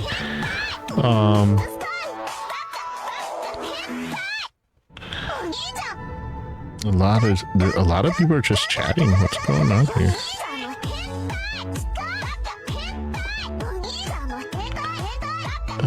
That one's Japanese only language. I don't think go in there. You know what? Today's a big travel day for TwitchCon people. So, first time playing Assassin's Creed 2. Huh. I'm trying to remember what Assassin's Creed 2 was.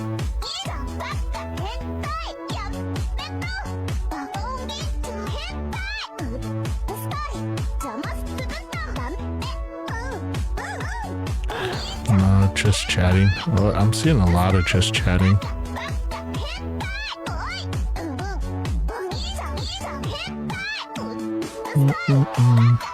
When you guys just sat here for 4 hours listening to me chat, I kind of just want to get you into something fun and exciting. Valorant. I get frustrated watching Valorant. Sayu's on. Lucy Pyre's on.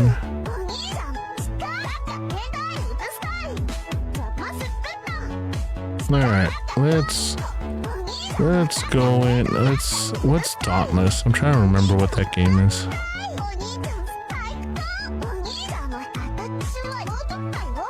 Alright, let's go over there. This is Le Bumblebee. She used to be, she rebranded. Her name was, I think it was something Mom or something like that. Mommy something. But like, she rebranded. Oh, Queen Bee. She was like a Queen Bee or something like that. She's playing Dauntless, 35 years. I know she's VTuber friendly. So let's see if she's going to take a raid. But then, honestly, most VTubers are VTuber safe, so I feel good about this. Let's head over that way. Thank you guys for stopping by. I will see you guys tomorrow. Drop those raids in chat once we get in there. Raid is going to happen in about 10 seconds. Thank you guys for stopping by. Always good to see you. I will see you guys tomorrow. Say hi from me. And off we go.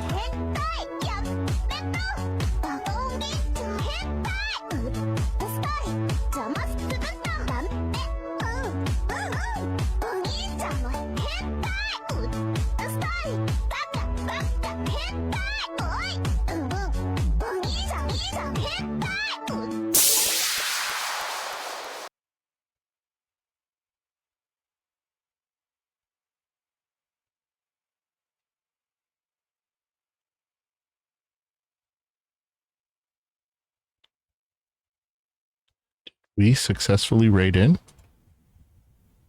I think we raided in.